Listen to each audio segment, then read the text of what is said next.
안나 까레리나 제1부-3. 이튿날 아침 11시에 브룬스키는 어머니를 마중하러 빼제르부르크 기차역으로 나갔다. 그곳의 정면 층계에서 그가 맨 처음 만난 사람은 같은 기차로 올 누이 동생을 기다리고 있던 오블론스키였다. 백자, 오블론스키는 외쳤다. 자네 누굴 마중 나왔나? 난 어머니 마중이지. 오블론스키와 만난 사람이면 누구나 그러듯이 브룬스키도 미소를 띠면서 그의 손을 잡고 대답했다. 두 사람은 층계를 함께 올라갔다. 오늘 빼제르부르크에서 오시기로 돼 있어서 말이야. 그건 그렇고 난 자네 2시까지 기다렸네. 도대체 셰르바츠키 댁에서 나와 어디로 갔었나? 숙소로. 브론스키는 대답했다. 실은 말이야. 어제 저녁엔 셰르바츠키 시내에서 너무 즐겁다 보니까 다른 곳은 아무데도 가고 싶지 않더군. 준마는 낙인으로 알고 사랑을 하는 젊은이는 그 눈동자로 알 수 있도다. 스테판 아르까지이치는 지난번 레빈에게 말했던 구절을 낭독조로 말했다. 브론스키는 부정하지 않는다는 얼굴빛으로 빙그레 웃었다. 그러나 곧 화제를 바꾸어 버렸다. 그래 자넨 누굴 마중하려고? 그가 물었다. 나? 늘씬한 미인을. 오블론스키는 말했다. 아 그래. 사특하게 여기는 자에게 부끄러움이 있을지어다. 내 누이 동생 안나야. 아 그 까레니나 부인 말인가? 브론스키가 말했다. 자네도 아마 알 거야. 알 것도 같군. 아니 모를지도 몰라. 실은 잘 기억하고 있질 않아. 브론스키는 까레니나 부인이라는 이름에서 뭔가 허식적이고 지루한 여자를 막연히 상상하면서 별 생각 없이 대꾸했다. 그렇지만 내 매제인 그 유명한 알렉산드로비치는 알고 있겠지. 누구도 모르는 사람이 없는 사내니까.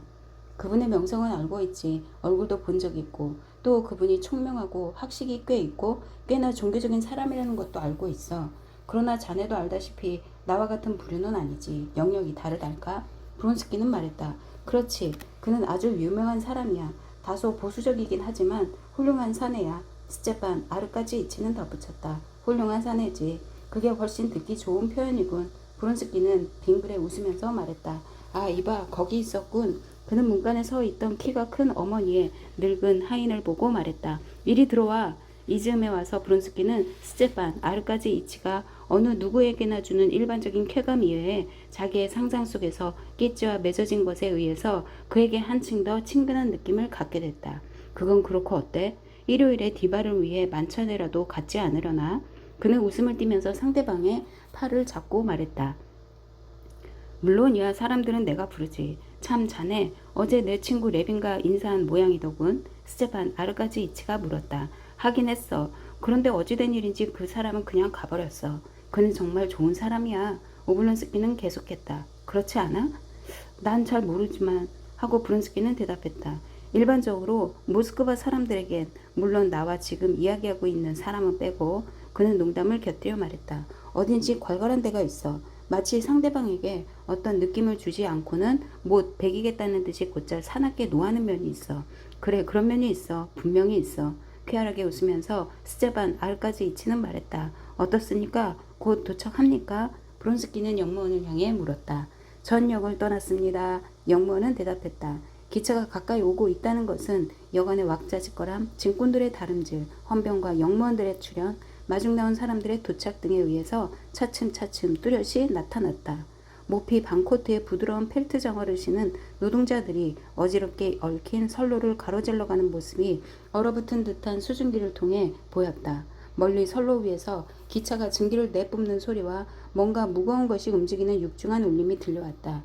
아니, 스테반 아르까지이치는 말했다. 그는 끼치에 대한 레빈의 마음을 브론스키에게 얘기하고 싶어 못 견딜 지경이었다. 아니야, 자넨 우리 레빈을 잘못 평가했어. 그는 정말 굉장히 신경질적이고 때로는 불쾌하게 여겨지는 친구지만 어떤 땐 유난히 귀엽게 느껴지기도 해. 아주 착하고 솔직한 사내이고 황금 같은 맘씨를 가진 사내야.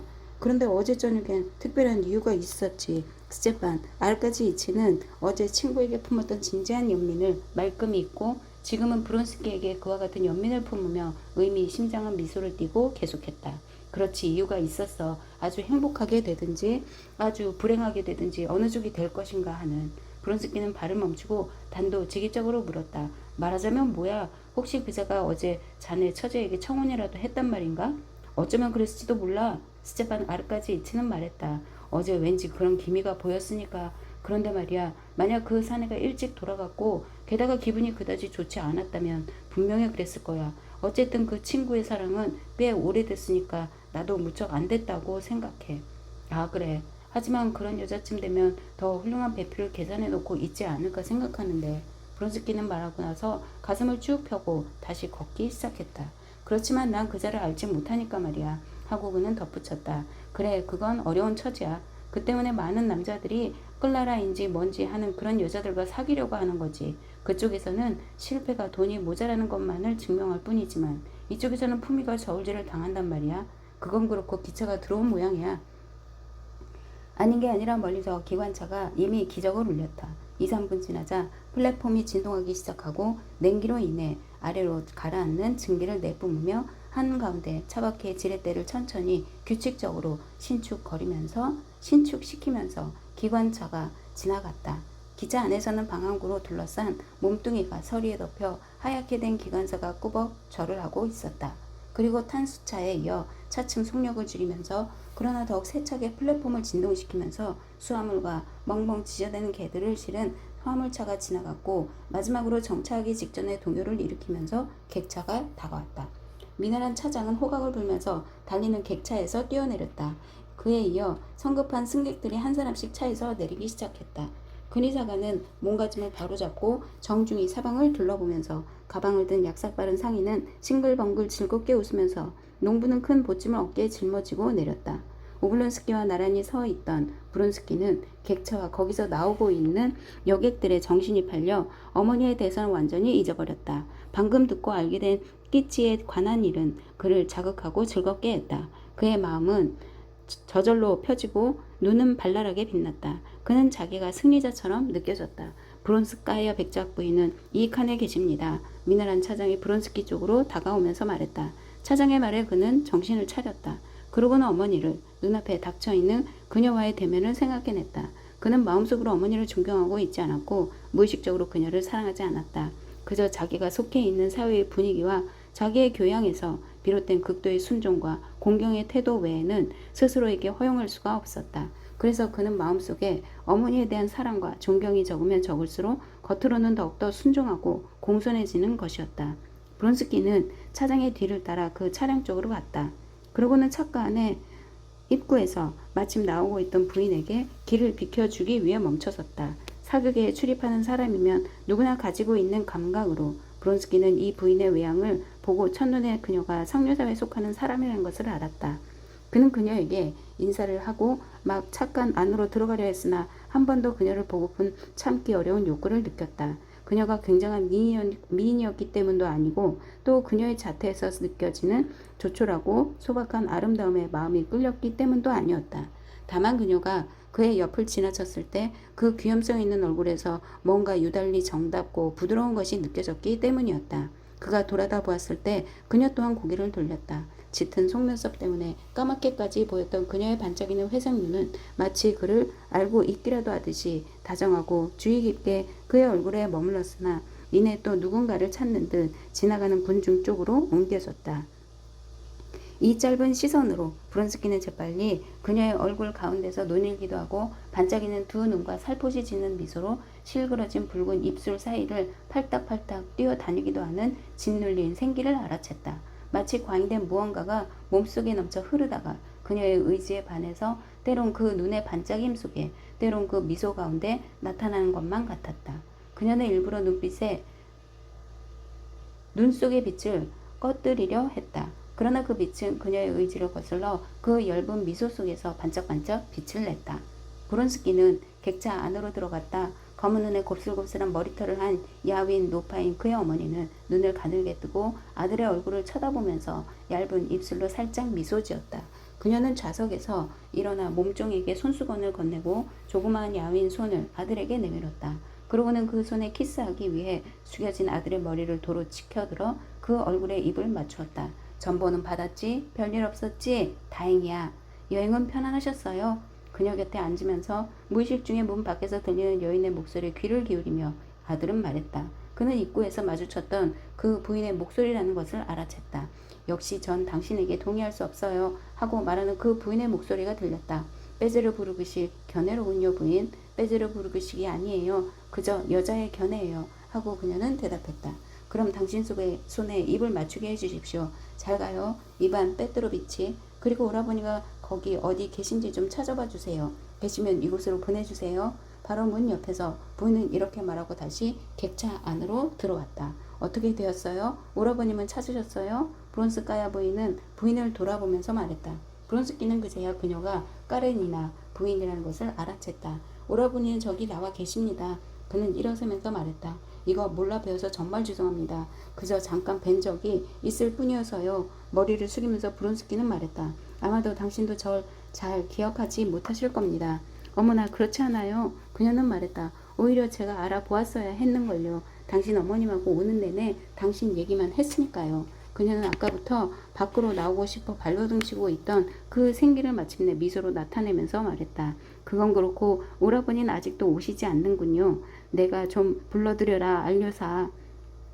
노 백작 부인이 말했다. 브론스키는 플랫폼으로 나와서 외쳤다. 오블론스키 여기야. 그러나 까레니나 부인은 오라버니가 오기를 기다리지 않고 그의 모습을 보자 바로 기품있고 가벼운 걸음걸이로 밖으로 나갔다. 오라버니가 그녀 가까이 다가오자 그녀는 브론스키를 깜짝 놀라게 했던 특유의 단정하고 조촐한 몸짓으로 왼팔을 오라버니의 목에 두르고 재빨리 자기 쪽으로 끌어당겨 세차게 입을 맞췄다. 브론스키는 그녀에게서 눈을 떼지 않고 지켜보고 있었다. 그러고는 자기도 모르게 빙그레 웃고 말았다. 그러나 어머니가 기다린다는 것을 떠올리고는 다시 객차 안으로 들어갔다. 정말 귀여운 분이지 않니? 그렇지? 하고 백작 부인은 까레니나 부인에 대해서 말했다. 저분의 남편이 저분을 나하고 같은 칸에 태워주셨어. 나도 정말 반가웠어. 우린 오는 내내 같이 얘기를 하면서 왔지. 그건 그렇고 듣자니까 너 아직도 이상적인 사랑을 흐놀고 있다면서? 그렇다면 그것으로 됐다 얘. 그것으로 됐어. 무슨 말씀인지 모르겠어요 어머니. 아들은 냉담히 대답했다. 자 어머니 가십시다. 까레니나 부인은 백작 부인에게 작별 인사를 하기 위해 다시 객차 안으로 들어왔다. 그럼 부인은 아드님을 만나셨고 저는 오라버니를 찾았네요. 즐거운 어조로 그녀는 말했다. 그리고 이런저런 얘기 다 이젠 더 드릴 말씀도 있을 것 같지 않으니까. 어머 아니에요. 백작 부인은 그녀의 손을 잡고 말했다. 난 당신하고라면 온 세계를 두루 여행하고 다녀도 지루하지 않을 것 같아요. 세상엔 얘기를 나누든 가만히 있든 같이만 있으면 마음이 즐거워지는 사랑스러운 부인들이 있는데 당신이 그런 분 가운데 한 분이에요. 그건 그렇고 아드님은 너무 걱정 마세요. 한시도 떨어지지 않는다는 건 불가능한 일이니까요. 좋은 일도 아니고요. 까레니나 부인은 몸을 유난히 꼿꼿이 하고 조금도 움직이지 않은 채 서 있었다. 그녀의 눈은 미소를 띠고 있었다. 안나 아르까지 예브나에겐 말이지. 백작 부인은 아들에게 설명하기 시작했다. 8살 난 아들이 있으시대. 그런데 지금까지 한 번도 떨어져 본 적이 없어서 이번에 떼놓고 온 것을 내내 걱정하시지 뭐냐. 정말 그래요. 전 어머님하고 내내 그런 얘기만 하고 왔어요. 전 제 아들 얘길, 그리고 어머니께선 당신 아드님 얘길. 까레니나 부인은 말했다. 그러자 또 다시 그 미소가 그에게 보내는 부드러운 미소가 그녀의 얼굴에서 빛났다. 정말 지루하셨겠군요. 그는 그녀가 던진 교태의 공을 곧바로 공중에서 받으며 말했다. 그러나 그녀는 분명 이런 어조로 이야기를 계속하지 않으려는 듯이 노부인 쪽으로 얼굴을 돌렸다. 정말 고마워요. 덕분에 어제 하루는 시간이 어떻게 지나갔는지도 모를 정도였어요. 그럼 부인, 이만 실례하겠습니다. 몸조심하세요 부인. 백작 부인이 대답했다. 그 고운 얼굴에 입이나 맞추게 해주세요. 늙은이답게 솔직히 말씀드리지만 난 당신이 정말 마음에 들었어요.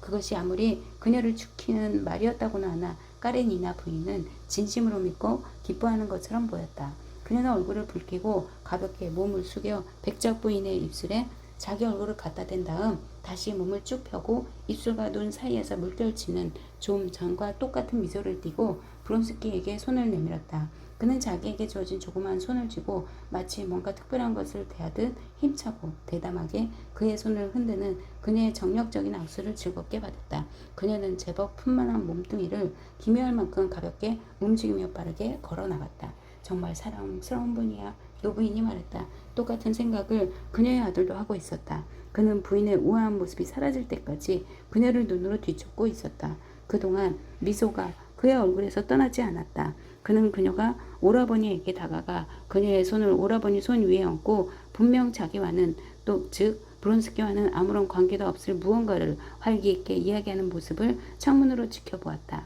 그러자 그는 마음 한구석이 서운해짐을 느꼈다.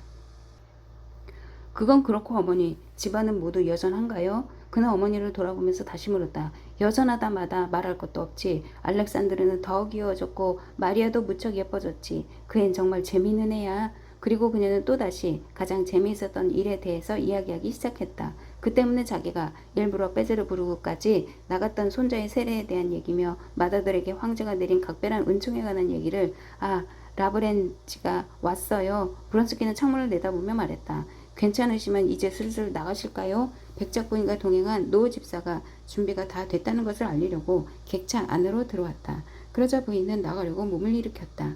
자, 나가시죠. 이제 사람들도 얼마 없습니다. 브론스키는 말했다. 몸종이에 손주머니와 강아지를 안고 집사와 짐꾼이 나머지 가방을 들었다. 브론스키는 어머니의 팔을 잡았다. 그들이 막 객차에서 밖으로 나왔을 때 갑자기 경악한 표정의 사람들이 그들을 지나쳐 뛰어갔다. 역장도 그 이상한 빛깔의 모자를 쓰고 뛰어갔다. 뭔가 심상치 않은 일어난 게 분명했다. 기차에서 내렸던 사람들도 다시 기차로 뛰어왔다. 뭐야? 어디야? 뛰어들었어? 치워 죽었대? 뛰어가는 사람들 사이에서 이런 소리들이 들려왔다. 스테판, 아르까지이치는 누이 동생과 팔짱을 낀 채 역시 깜짝 놀란 얼굴로 되돌아와 군중을 헤치면서 객차 입구에 멈췄다. 부인들은 객차 안으로 들어가고 브론스키는 스테판 아르까지이치와 함께 사고의 상세한 정황을 알아보기 위해 군중의 뒤를 따라갔다. 설러지기가 취했었는지 아니면 강추위로 너무 껴입었었는지 후진하여 오는 기차 소리를 듣지 못하고 치워버렸던 것이다. 브론스키와 오블론스키가 돌아오기 전에 부인들은 이 같은 상세한 내용을 집사에게 전해들었다. 오블론스키와 브론스키 두 사람은 기차에 치여 죽은 시체를 보았다. 오블론스키는 극심한 충격을 받은 모양이었다. 그는 얼굴을 잔뜩 찌푸리고 금방이라도 울음을 터뜨릴 것만 같았다. 아, 정말 끔찍한 일이야. 아, 안나, 내가 만약 그것을 보았다면 얼마나 끔찍한지 하고 그는 말했다.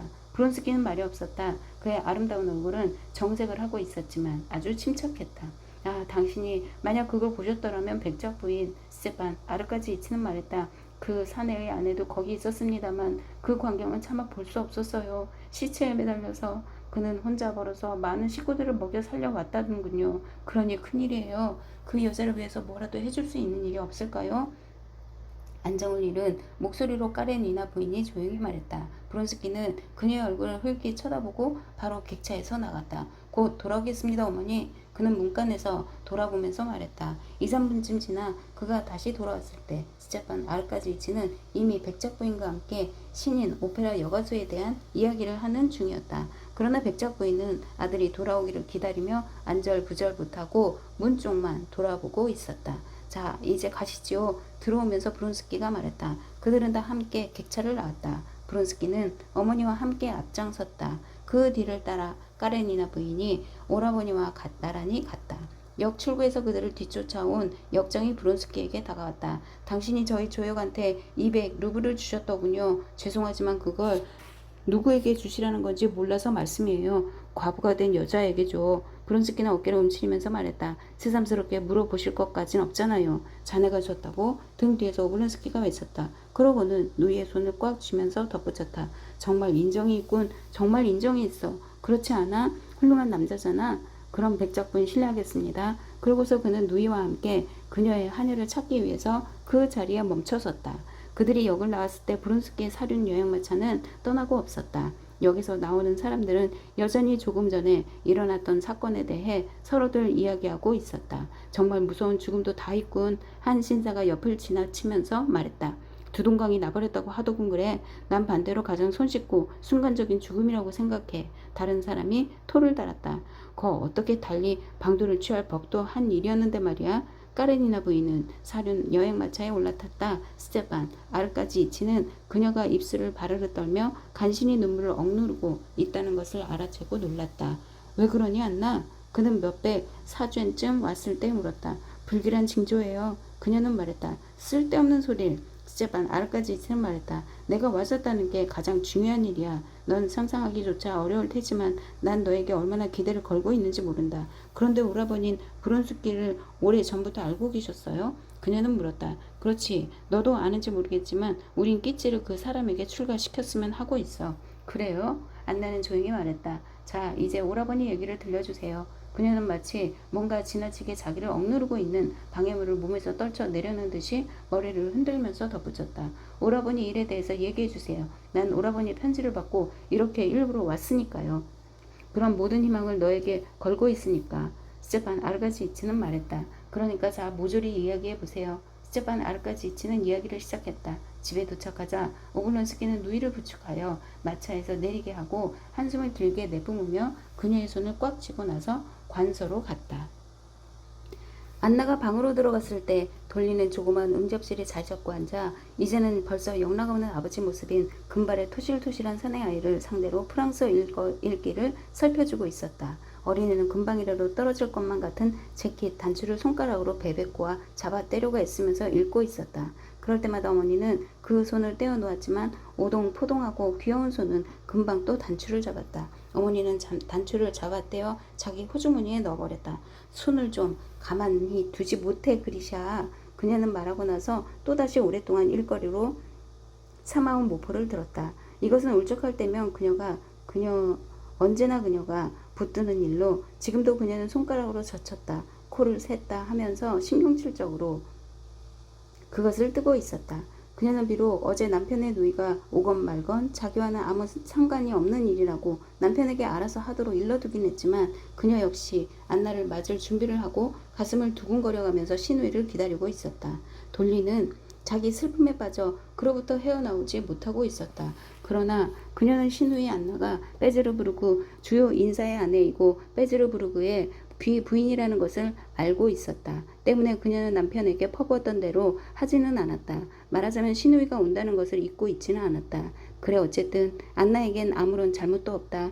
돌리는 생각했다. 우선 나는 그녀에 대해 좋은 것만 알고 있고 그녀도 내겐 그저 친절과 성심을 보여왔다. 그러나 그녀가 베제르부르크 까레닌의 집에서 받았던 인상을 다시 생각해보면 그녀의 가정 자체는 그다지 탐탁하지 않았다. 그들의 가정생활 전반에는 어딘지 위선적인 내가 있었다. 그러나 어찌 내가 그녀를 맞아들이지 않겠는가? 그저 그녀가 날 달래려는 생각만 하지 않으면 좋으련만. 돌리는 생각했다. 위로나 충고나 기독교적인 용서 같은 것들은 나 역시 이미 몇천 번도 더 생각해 보았지만 모두 쓸데없는 것들이다. 요 며칠 동안 돌리는 내내 아이들하고만 지냈다. 그녀는 자기의 슬픔을 이러쿵저러쿵 짓거리기가 싫었다. 그렇다고 또 이런 슬픔을 마음속에 품고 있으면서 다른 얘기를 하고 싶지도 않았다. 그녀는 자기가 결국엔 안나에게 모든 걸 다 실토하고 말리란 걸 알고 있었다. 그러한 생각이 그녀를 위안하기도 했지만 한편으론 남편의 누이인 안나 앞에 자기의 부끄러움을 드러내놓고 충분히 위안이니 하는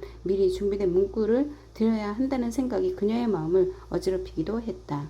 그녀는 1분마다 시계를 들여다보며 이제나 저제나 하고 안나를 기다렸음에도 불구하고 그만 벨소리를 듣지 못해 손님이 온 바로 그 기묘한 1분을 놓쳐버리고 말았다. 옷자락이 스치는 소리와 가벼운 발소리가 문 쪽에서 나는 것을 듣고서야 그녀는 비로소 돌아다 보았다. 그리고 그녀의 괴로움에 지친 얼굴에는 저도 모르게 반가움이 아닌 놀라움의 표정이 떠올랐다. 그녀는 일어서서 신우이를 안았다. 어머나 벌써 왔어요? 그녀는 안나에게 입을 맞추면서 말했다. 돌리 만나게 돼서 정말 반가워요. 나도 반가워요. 돌리는 가냘프게 미소를 띠고 안나의 표정에서 그녀가 알고 있는지 어떤지를 알아내려고 애쓰면서 말했다. 틀림없이 알고 있을 거야. 그녀는 안나의 얼굴에서 동정의 빛을 알아채고 이렇게 생각했다. 자, 가요. 내가 당신의 방으로 안내할게요. 그녀는 설명할 시간을 가능한 한 1분이라도 늦추려고 애쓰면서 말을 이었다. 얘가 그리샤던가? 어머나 정말 몰라보게 살았구나. 안나는 돌리에게서 눈을 떼지 않은 채 어린애에게 입을 맞추더니 갑자기 주춤하며 얼굴을 붉혔다. 그녀는 숄과 모자를 벗었다. 그러고는 곱슬곱슬한 머리칼 한 가닥에 모자가 걸린 것을 알자 머리를 흔들어서 머리칼을 풀어냈다. 당신은 행복과 건강으로 빛나는군요. 돌리는 거의 부러움에 가까운 어조로 말했다. 내가? 그래요. 안나는 말했다. 어머나 따냐. 얜 우리 세르자하고 동갑이에요. 그녀는 뛰어 들어온 여자애를 돌아보면서 덧붙였다. 그녀는 여자애를 담소 끌어안고 입을 맞췄다. 아유 귀여워라 정말 귀여워. 애들을 다 좀 보여줘요. 그러면서 그녀는 아이들 이름을 하나하나 불렀는데 그저 이름만이 아니라 태어난 해와 달, 성격과 알았던 병에 이르기까지 모두 기억하고 있었으므로 돌리는 고마워하지 않을 수가 없었다. 자 그럼 그 애들이 있는 곳으로 가볼까요? 돌리는 말했다. 바샤가 마침 자고 있어서 안 됐지만 아이들을 보고 나서 그들은 이제 단둘이서 커피를 앞에 놓고 응접실에 앉았다. 안나는 찻잔을 들여다 말고 옆으로 밀어놓았다. 돌리 하고 그녀는 말했다. 오라버니 얘기 들었어요. 돌리는 쌀쌀하게 안나를 쳐다보았다. 그녀는 이제 입에 발린 동정의 문구가 쏟아져 나오려니 했으나 안나는 그런 말은 한마디도 입 밖에 내놓지 않았다. 저 돌리 그녀는 말했다. 난 당신에게 오라버니 변명을 하지도 않을 거고 또 위로하려고도 하지 않겠어요. 그런 말은 할 수 없어요. 그렇지만 다쌩까 나는 당신이 가여워요. 진심으로 가여워 못 견디겠어요.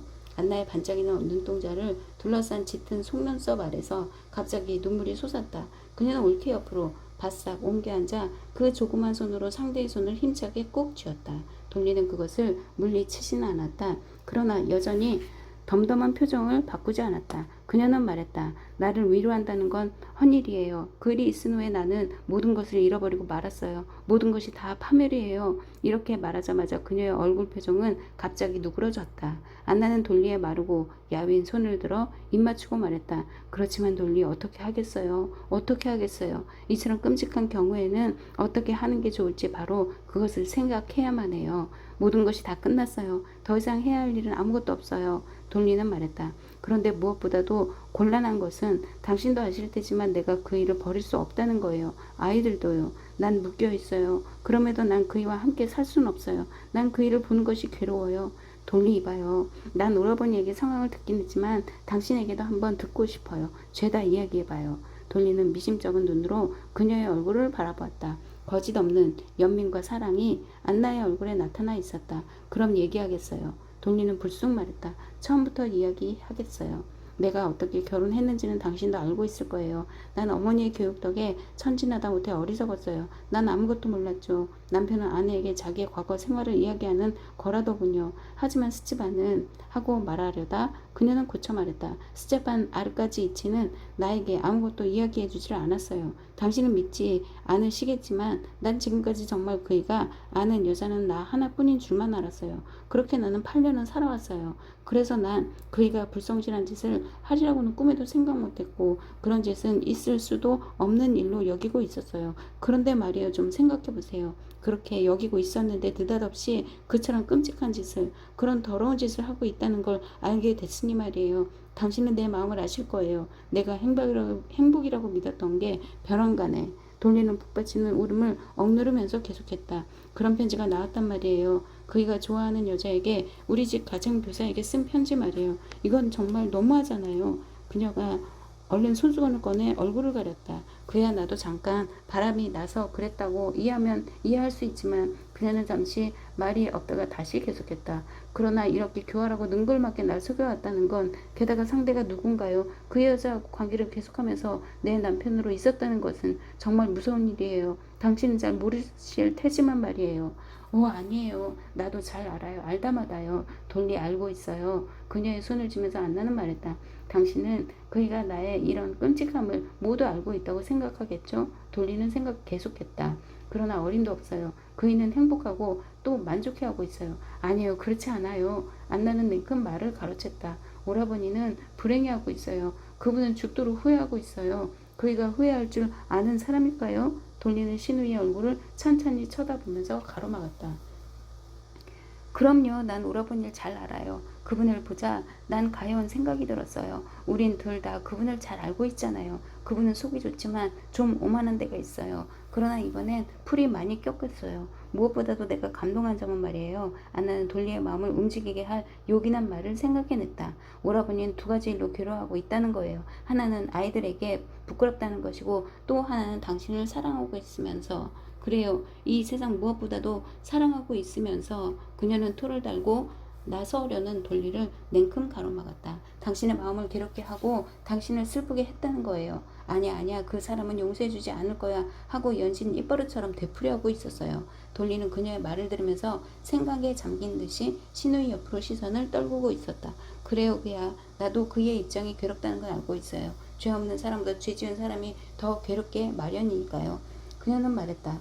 만약 그이가 모든 불행이 자기의 죄에서 나왔다는 것을 느끼고 있다면요. 하지만 어떻게 용서하겠어요? 어떻게 그이와 그 여자하고 관계가 있은 뒤에 내가 다시 그이의 아내로 있을 수 있겠어요? 이제는 그이하고 같이 산다는 것마저 고통이에요. 그것은 내가 그이에 대한 과거의 사랑을 아직 간직하고 있기 때문이지만, 그리고 흐느낌이 그녀의 말을 끊어놓았다. 그러나 그녀는 마치 일부러 그러는 것 같이 마음이 누그러질 때마다 자기의 분통을 터뜨리게 했던 사실에 대해서 되풀이하며 이야기를 꺼내는 것이었다. 그야 그 여잔 젊고 예뻐요. 그녀는 계속했다. 반면에 아시겠어요? 안나, 내 몸은 젊음도 아름다움도 이제는 다 빼앗기고 말았어요. 누구 때문이겠어요? 그이하고 그의 아이들 때문이지요. 난 그이를 섬겨왔어요. 그리고 그이를 섬기느라 모든 것을 잃어버리고 말았어요. 그런데 내가 이렇게 되고 나니 이제 그이는 저속해도 풋풋한 여자가 좋은가 봐요. 그 사람들은 틀림없이 나를 두고 둘이서 이러쿵저러쿵 했을 거예요. 아니면 아예 어떻다고 얘기하지 않았을지도 몰라요. 그게 더 나쁘지만 당신은 내 말을 이해하시겠어요? 그녀의 눈은 또다시 증오의 불꽃을 튀기기 시작했다.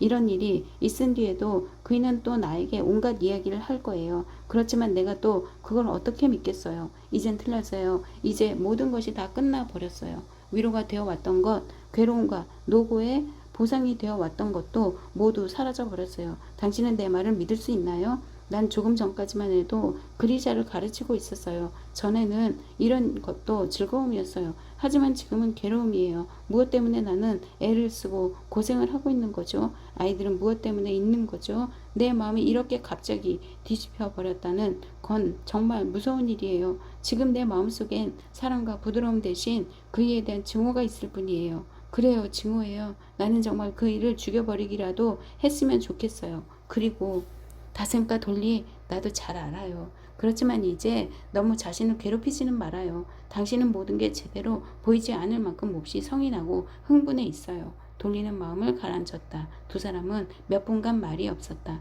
어떻게 하면 좋을까요, 안나? 잘 생각해서 날 좀 도와줘요. 난 줄곧 그것만 생각하고 있지만 전혀 가늠이 되질 않는군요.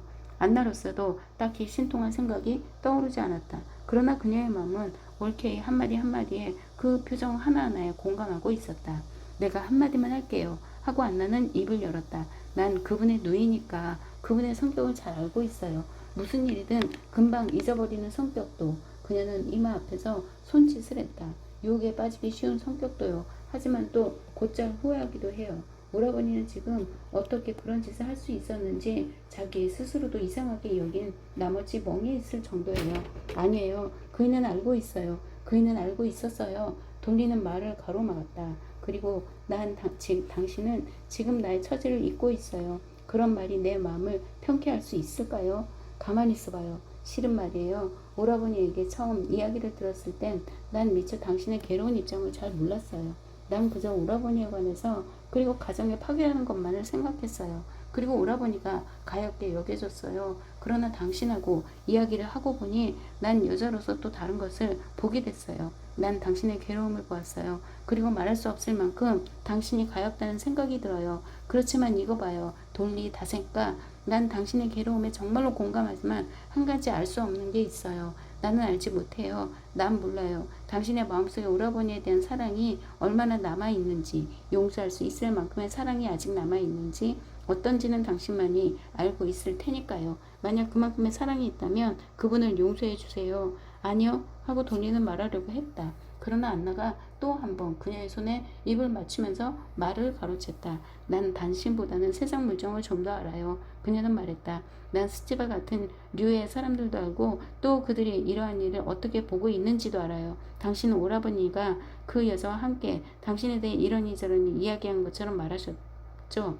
그러나 그런 일은 결코 없어요. 그런 남자들은 설사 성실하지 못한 짓을 하더라도 제 집의 아궁이와 아내는 그들에게 신성 불가침한 거예요. 왜 그러는지 모르지만 그들은 그런 여자들을 얕보고 가정에 대한 이야기는 입 밖에 내놓지도 않아요. 그들은 가정과 그런 여자들 사이에 언제나 넘을 수 없는 어떤 선을 그어놓고 있으니까요. 그 이유는 나도 모르겠어요. 그러나 그것은 분명한 사실이에요. 그래요. 그러나 그이는 그 여자에게 입을 맞추었는 걸요. 돌리 잠깐만. 이봐요 다생까. 난 당신과 사랑에 빠졌을 때의 스치바를 알고 있어요. 오라버니가 나에게 찾아와서 당신 이야기를 하면서 울던 일을 기억해요. 정말이지 당신은 오라버니에게 더없이 아름다운 시였고 거룩한 존재였어요. 그리고 나는 또 당신하고 이렇게 오랫동안 살아오면서 오라버니에게는 당신이 더욱더 거룩한 존재가 되어왔다는 것도 알아요. 오라버니가 말끝마다 돌리는 놀라운 여자야 라고 덧붙이는 바람에 우린 곧잘 웃기도 했어요. 당신은 정말 오라버니에게는 항상 신성한 존재였고 지금도 그래요. 그러니까 이번에 바람은 오라버니의 본심에서 나온 건 아니고 그렇지만 이런 바람이 만약 되풀이된다면요.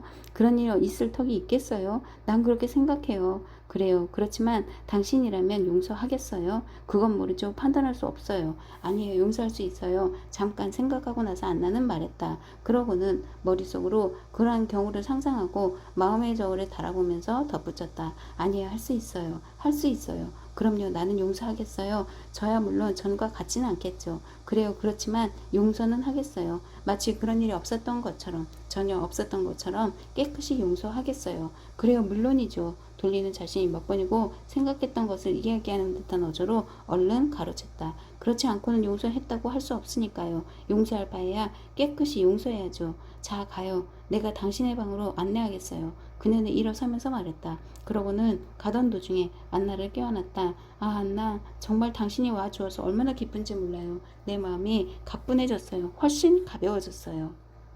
안나는 이날은 온종일 집에서 즉 오블론스키 집에서 지냈다. 지인 몇몇이 어느새 그녀의 도착을 알고 이날부터 밀려 들었으나 그녀는 아무도 만나지 않았다. 안나는 아침나절 내내 돌리와 아이들과 함께 지냈다. 그러고는 오라버니에게 꼭 집에서 식사를 하라는 쪽지를 보냈다. 돌아오세요. 어떻게 잘 될 것 같아요. 라고 그녀는 적었다. 오블론스키는 집에서 식사를 했다. 식당에서의 얘기는 평소와 다를 바 없는 것이었다. 그리고 아내는 한동안 쓰지 않았던 여보라는 말로 남편을 부르면서 이야기를 했다. 부부 사이에는 아직 서먹서먹한 대가 남아 있었지만 이제는 헤어진다느냐 하는 이야기는 나오지 않았다. 스테판, 아르까지 이치는 변명과 화해가 가능하다는 것을 눈치챘다. 식사가 막 끝나자 끼치가 마차를 타고 찾아왔다. 그녀는 안나 아르까지 예브나를 알고는 있었지만 실제로 만난 적은 없었기 때문에 지금 이렇게 언니한테 찾아오면서도 세인의 극찬을 한몸에 받고 있는 빼즈르부르크 사국계의 귀부인이 자기를 어떻게 맞아줄 것인지에 대해 왠지 조마조마한 마음을 느끼지 않을 수 없었다. 그러나 그녀는 자기가 안나 아르까지 예브나의 마음에 들었음을 이내 알아챌 수 있었다. 안나는 분명 그녀의 아름다움과 젊음에 끌린 것 같았다. 그리고 끼치는 끼치대로 미처 정신을 차릴 겨를도 없이 어느새 안나에게 깊은 인상을 받았을 뿐 아니라 관연한 처녀들이 흔히 연상의 귀여운 부인을 동경하는 일이 있는 것처럼 그녀를 좋아하게 된 것을 느꼈다. 안나는 서극의 귀부인 같은 티도 없었고 또 8살 난 사내 아이의 어머니 같지도 않았다. 가냘픈 몸짓이며 상큼한 자태, 그리고 때로는 그 미소 속에 때로는 그 눈 속에 나타나는 생생한 빛은 도리어 20살밖에 안 된 처녀에 가까워 보일 정도였다. 만약 진지하고 때론 슬프게까지 보이는 끼치를 감동시키고 그녀의 마음을 끈 눈의 표정만 아니었다면 말이다. 끼치는 안나가 아주 솔직하고 전혀 가식이 없는 사람이라는 것을 느꼈다. 그와 동시에 그녀로서는 가까이 할 수 없는 복잡하고 시적인 흥미로 가득한 일종의 숭고한 세계가 안나에게 있다는 것도 느끼지 않을 수 없었다. 식사가 끝난 지 돌리가 자기 방으로 가자 안나는 얼른 일어서서 시가에 불을 붙이고 있는 오라버니 옆으로 다가갔다. 스치바, 그녀는 쾌활하게 눈짓을 하고서 성호를 그어 그를 축복하고 눈으로 문 쪽을 가리키며 말했다. 가보세요. 하나님이 도와주실 거예요. 그는 그녀의 말뜻을 깨닫고 시가를 내던지고 문을 열고 나가버렸다. 스테판, 아르까지 이치가 나가자 그녀는 좀 전에 아이들에게 둘러싸여 앉아있던 소파로 돌아왔다. 어머니가 고모와 사이가 것을 보았기 때문인지 혹은 그들 자신이 그녀에게서 독특한 매력을 느꼈기 때문인지 아이들이 흔히 그러듯이 먼저 위의 두 아이와 그들을 따라 아래 아이들도 아직 밥을 먹기 전부터 이 낯선 고모에게 달라붙어 좀처럼 곁을 떠나지 않았다. 그리고 그들 사이에서는 어느 틈에 최대한 고모 가까이에 자리를 잡는다든지 그녀의 몸을 만진다든지 그녀의 조그만 손을 잡아 흔든다든지 거기에 입을 맞춘다든지 그녀의 반지를 누리게 감으로 삼는다든지 혹은 그녀의 치마주름의 장식띠라도 만지작 거린다든지 하는 것을 놀이로 삼았다. 자자, 아까 앉았던 대로 앉아요. 안나는 이전의 자리에 앉으면서 말했다. 그러나 그리샤가 또다시 그녀의 팔 밑으로 머리를 밀어놓고 그녀의 옷 위에 엇비스듬히 기대어 자랑스럽고 행복한 표정으로 환히 웃었다. 그래, 이번에는 언제 무도회가 있어요? 그녀는 끼치에게 물었다. 다음 주에 있어요. 굉장한 무도회가 될 거예요. 언제 가보아도 즐거운 무도회 중 하나예요. 언제 가보아도 즐겁다니 그런 무도회가 있어요? 부드럽게 비꼬는 듯한 어조로 안나는 말했다. 그게 좀 이상스럽긴 하지만 정말로 있어요. 보브리 셰프 시내시에겐에선 언제나 즐거워요. 니끼찐 시내에서도 그렇고요. 하지만 매직코프 시내에선 항상 지루해요. 당신은 정말 그런 것을 느끼지 않으세요? 네, 그래요. 나에겐 이제 즐거운 무도회는 없어져 버렸죠. 하고 안나는 말했다. 그 순간 끼치는 자기에겐 아직 한 번도 열린 적이 없는 특수한 세계가 있다는 것을 그녀의 눈 속에서 보았다. 괴로움과 지루함이 약간 덜한 무도회가 있긴 하지만요.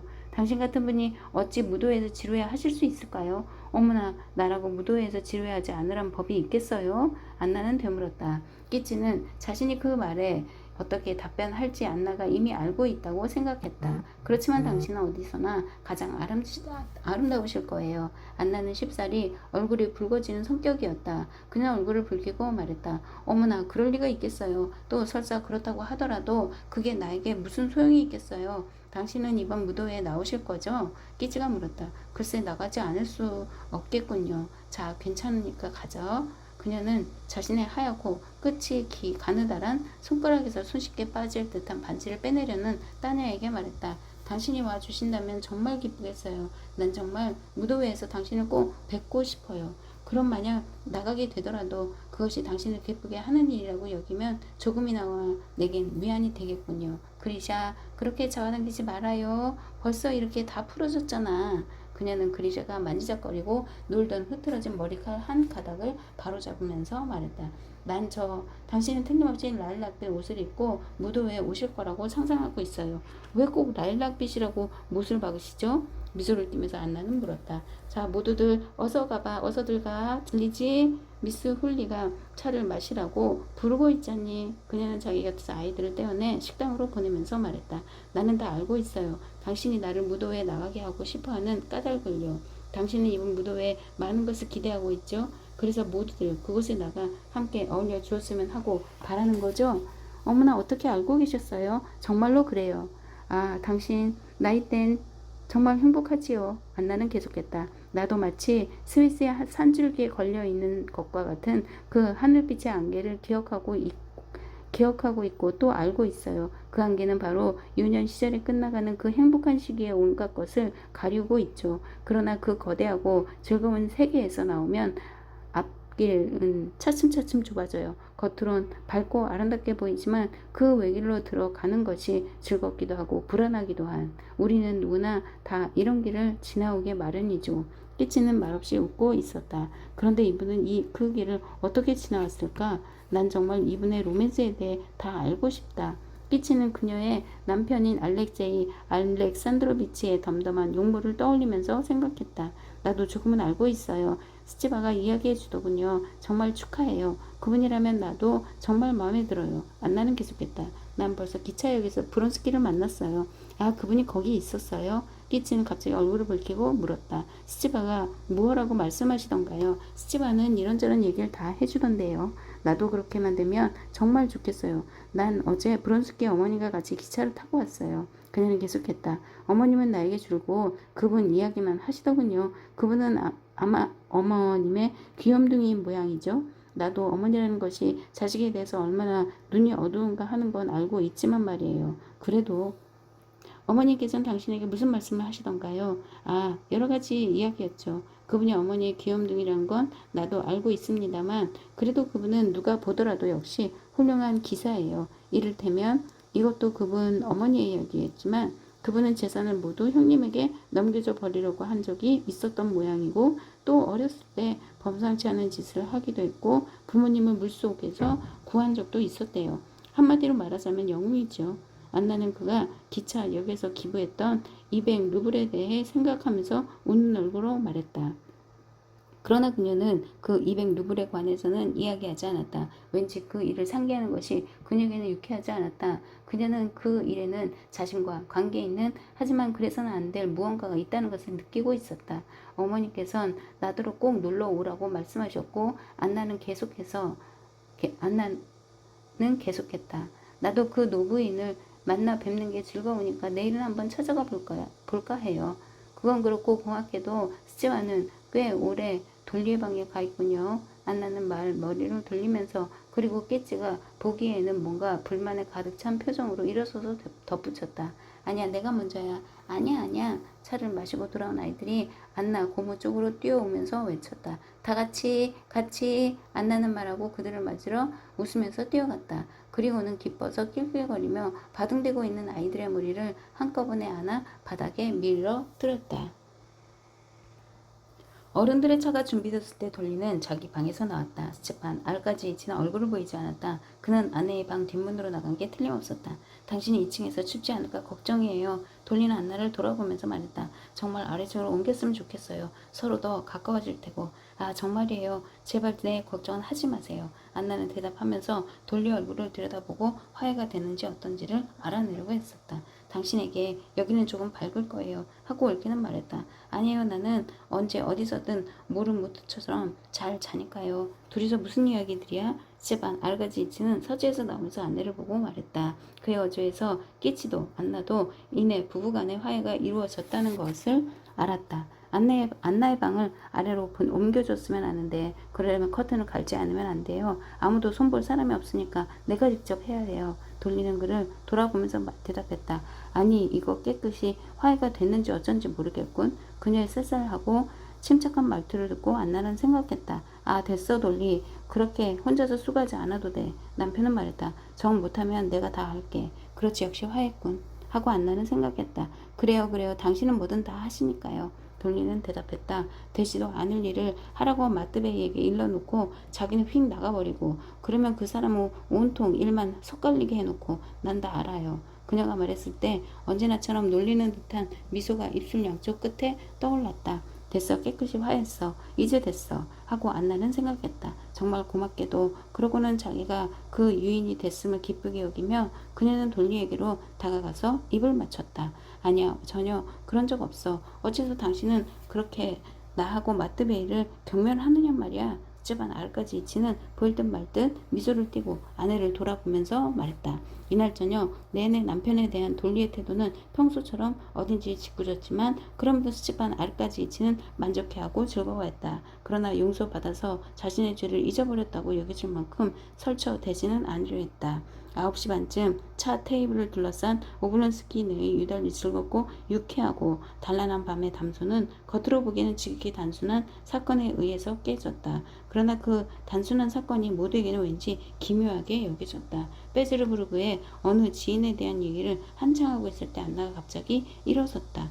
그분이라면 내 앨범 속에 있어요. 하고 그녀는 말했다. 내친 김에 우리 세료자도 보여드릴게요. 그녀는 어머니답게 자랑스러운 미소를 띠고 덧붙였다. 그녀가 보통 아들에게 밤 인사를 하거나 또 무도에 나가는 날이면 종종 그 전에 직접 잠을 재워주려고 방으로 데려가던 10시가 가까워지자 그녀는 아들과 멀리 떨어져 버린 것이 슬퍼져서 남들이 하는 말도 귀전에 들리지 않고 허전한 생각만 들었다. 그녀의 마음은 멀리 고수머리의 세료자 곁으로 다름질 쳤다. 그녀는 아들 사진을 보고 그 애의 이야기를 하고 싶었다.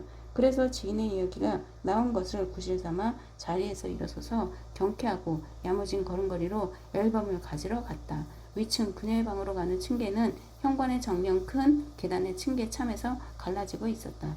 그러나 응접실에서 막 나가려고 할 때 현관에서 벨이 울리는 소리가 들렸다. 아니 누굴까요? 돌리가 말했다. 날 데리러 오는 것 치고는 이르고 손님치고는 늦군요. 끼치가 토를 달았다.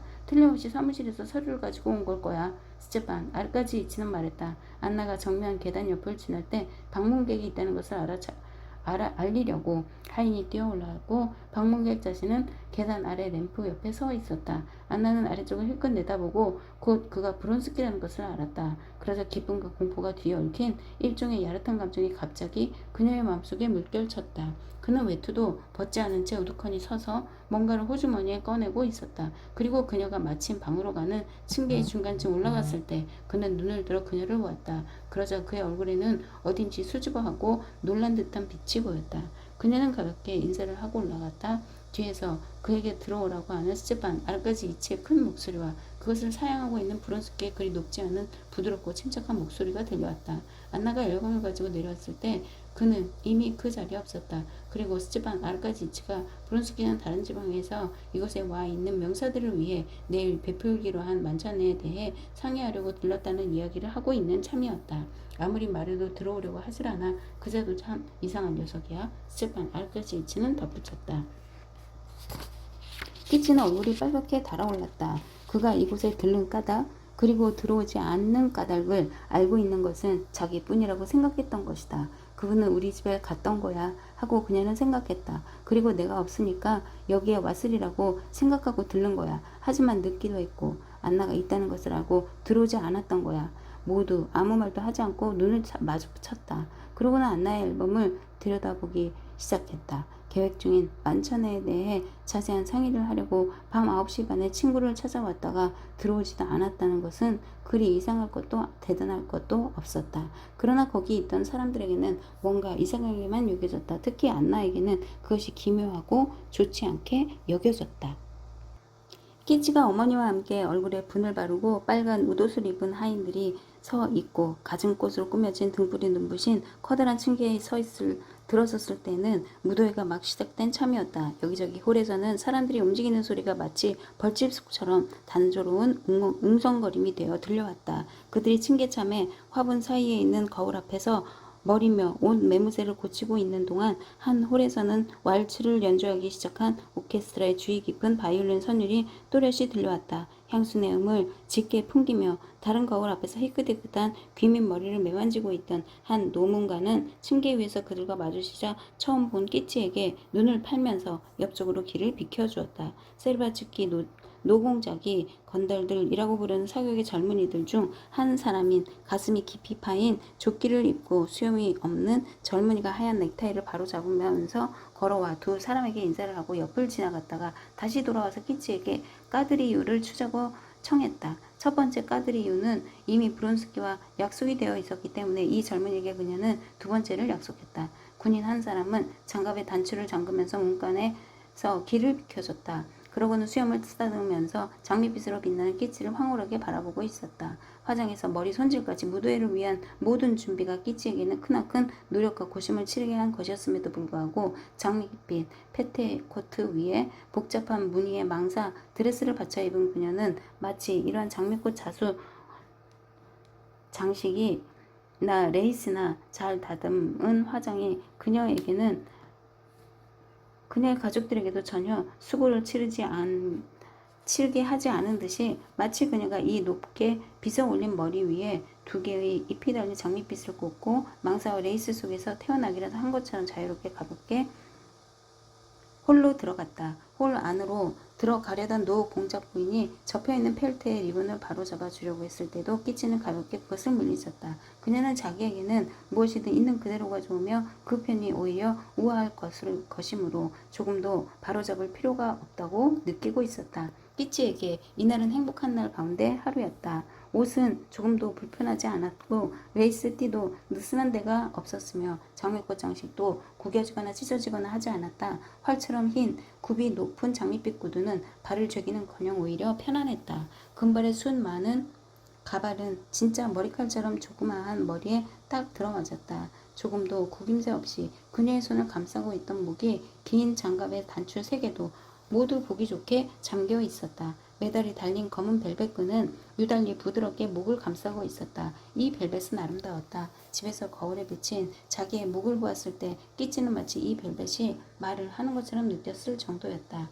다른 시장에는 아직 뭔가 아쉬운 점이 있을 수도 있었지만 이 벨벳만은 더할 나위 없이 좋았다. 끼찌는 지금 무도회에 왔어도 거울에 그것을 비춰보고 빙그레 웃었다. 맨살을 드러낸 어깨와 팔에서 끼치는 대리석 같은 싸늘함을 느꼈다. 이 느낌이 그녀는 유달리 좋았다. 자신의 매력을 의식하니 눈은 빛났고 진홍빛 입술은 미소 짓지 않을 수 없었다. 그녀가 미처 홀에 발을 들여놓기도 전에 그리고 망사며 리본이며 레이스며 꽃으로 장식한 채 무도 신청을 기다리고 있던 부인들의 무리 끼지는 아직 한 번도 이런 무리에 끼어 본 적이 없었다. 곁에 이르기도 전에 그녀는 왈츠를 신청받았다. 인류 파트너이자 무도회의 주역이며 유명한 무도 지휘자로 아내가 있는 의젓한 체격의 미남 사회자 에고루시카 꼬르순스키가 그녀에게 상대를 청한 것이다. 첫 번째 왈츠를 같이 췄던 반이나 백작 부인 곁을 떠나자마자 그는 자기의 영역 안에 있는 사람들 즉 춤을 추기 시작한 몇 쌍을 돌아다 보다가 그때 마침 들어온 끼찌를 발견하고 무도 지휘자 특유의 독특하고 가뿐한 걸음걸이로 그녀 곁으로 달려와서 인사를 하고 그녀의 의향을 묻지도 않은 채 손을 들어 그녀의 가느다란 허리를 끊어 안으려고 했다. 그녀는 부채를 건넬 사람을 눈으로 찾았다. 그러나 이 집의 안주인이 그녀에게 웃어 보이면서 부채를 받았다. 당신이 알맞은 시간에 오셔서 정말 다행입니다. 그는 그녀의 허리를 안으면서 말했다. 지각을 하는 것은 좋은 습관이 아니니까요. 그녀는 왼손을 조금 굽혀 그의 어깨 위에 놓았다. 그러자 장밋빛 구두를 신은 예쁘장한 투구 발은 음악의 리듬에 맞춰 민첩하고 경쾌하게 미끄러운 쪽 매마루 위를 율동적으로 움직이기 시작했다. 당신하고 왈츠를 추고 있으니 몸이 편안해지는군요. 그는 왈츠의 느릿한 첫 스텝을 내디디면서 말했다. 잘 추시는군요. 정말 가볍고 정확해요. 그는 거의 모든 댄스 상대들에게 하던 말을 그녀에게도 했다. 그녀는 그의 찬사에 방긋이 웃고 그의 어깨 너머로 홀 안을 연신 둘러보았다. 그녀는 무도에 나가면 모든 사람들의 얼굴이 하나의 마술적인 인상으로 한데 녹아 들어버릴 만큼 신출내기도 아니었고 또 모든 사람들의 얼굴을 너무 잘 알아서 흥미가 나지 않을 만큼 무도에 이골난 처녀도 아니었다. 그녀는 꼭 적당한 상태에 있었다. 그녀는 흥분되어 있기도 했지만 또한 주위를 살필 수 있을 정도의 여유도 있었다. 그녀는 홀의 왼편 구석에 사교계의 호프들이 모여 있는 것을 보았다. 거기에는 꼬르순스키의 부인인 미녀 리지가 대담하게 어깨를 드러내놓고 있었다. 또 이 집의 안주인도 있었고 사극의 호프들이 모이는 곳이라면 어디서나 볼 수 있는 끄리빈도 대머리를 반짝이고 있었다. 젊은이들은 감히 가까이 다가가지 못하고 그쪽만을 바라보고 있었다. 이윽고 그녀는 그곳에서 스치바를 발견했고 또 검은 벨벳 의상을 거친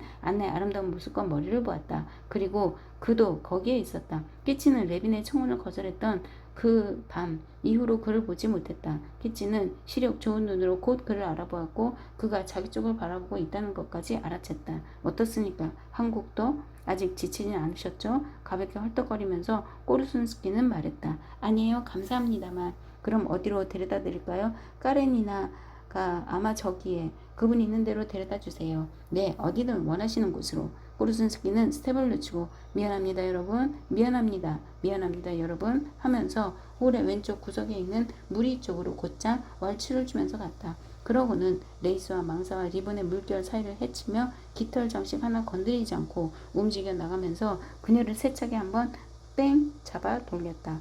그러자 그 순간 환하게 비치는 양말을 신은 그녀의 화사한 다리가 드러나고 치맛자락이 부채꼴로 확 펴지면서 끄리빈의 무릎을 덮었다. 꼬르순스키는 꾸벅절하고 깊게 파인 셔츠 가슴팍을 반드시 펴며 그녀를 다시 안나 아르까지 예브나 쪽으로 데리고 가기 위해서 손을 내밀었다. 끼치는 빨개진 얼굴로 끄리빈의 무릎에서 치마를 걷어내고 약간 어지러움을 느끼며 안나의 모습을 찾아 주위를 두리번거렸다. 안나는 끼치가 틀림없이 입을 거라고 믿었던 라일락빛의 의상이 아니라 가슴을 깊게 파 내린 검은 벨벳 의상을 입고 끌로 다듬어 놓은 해묵은 상아처럼 살집이 탄탄한 어깨며 가슴이며 가느다랗고 비어온 손목과 통통한 팔을 드러내놓고 있었다. 그 의상은 온통 베네치아산 레이스로 가장자리 꾸밈이 돼 있었다. 가발을 쓰지 않은 그녀의 머리에는 새까만 머리칼에 삼색 오랑캐 꽃에 조그만 꽃 묶음이 얹혀 있었고 그와 똑같은 꽃 묶음이 하얀 레이스 사이에 검은 리본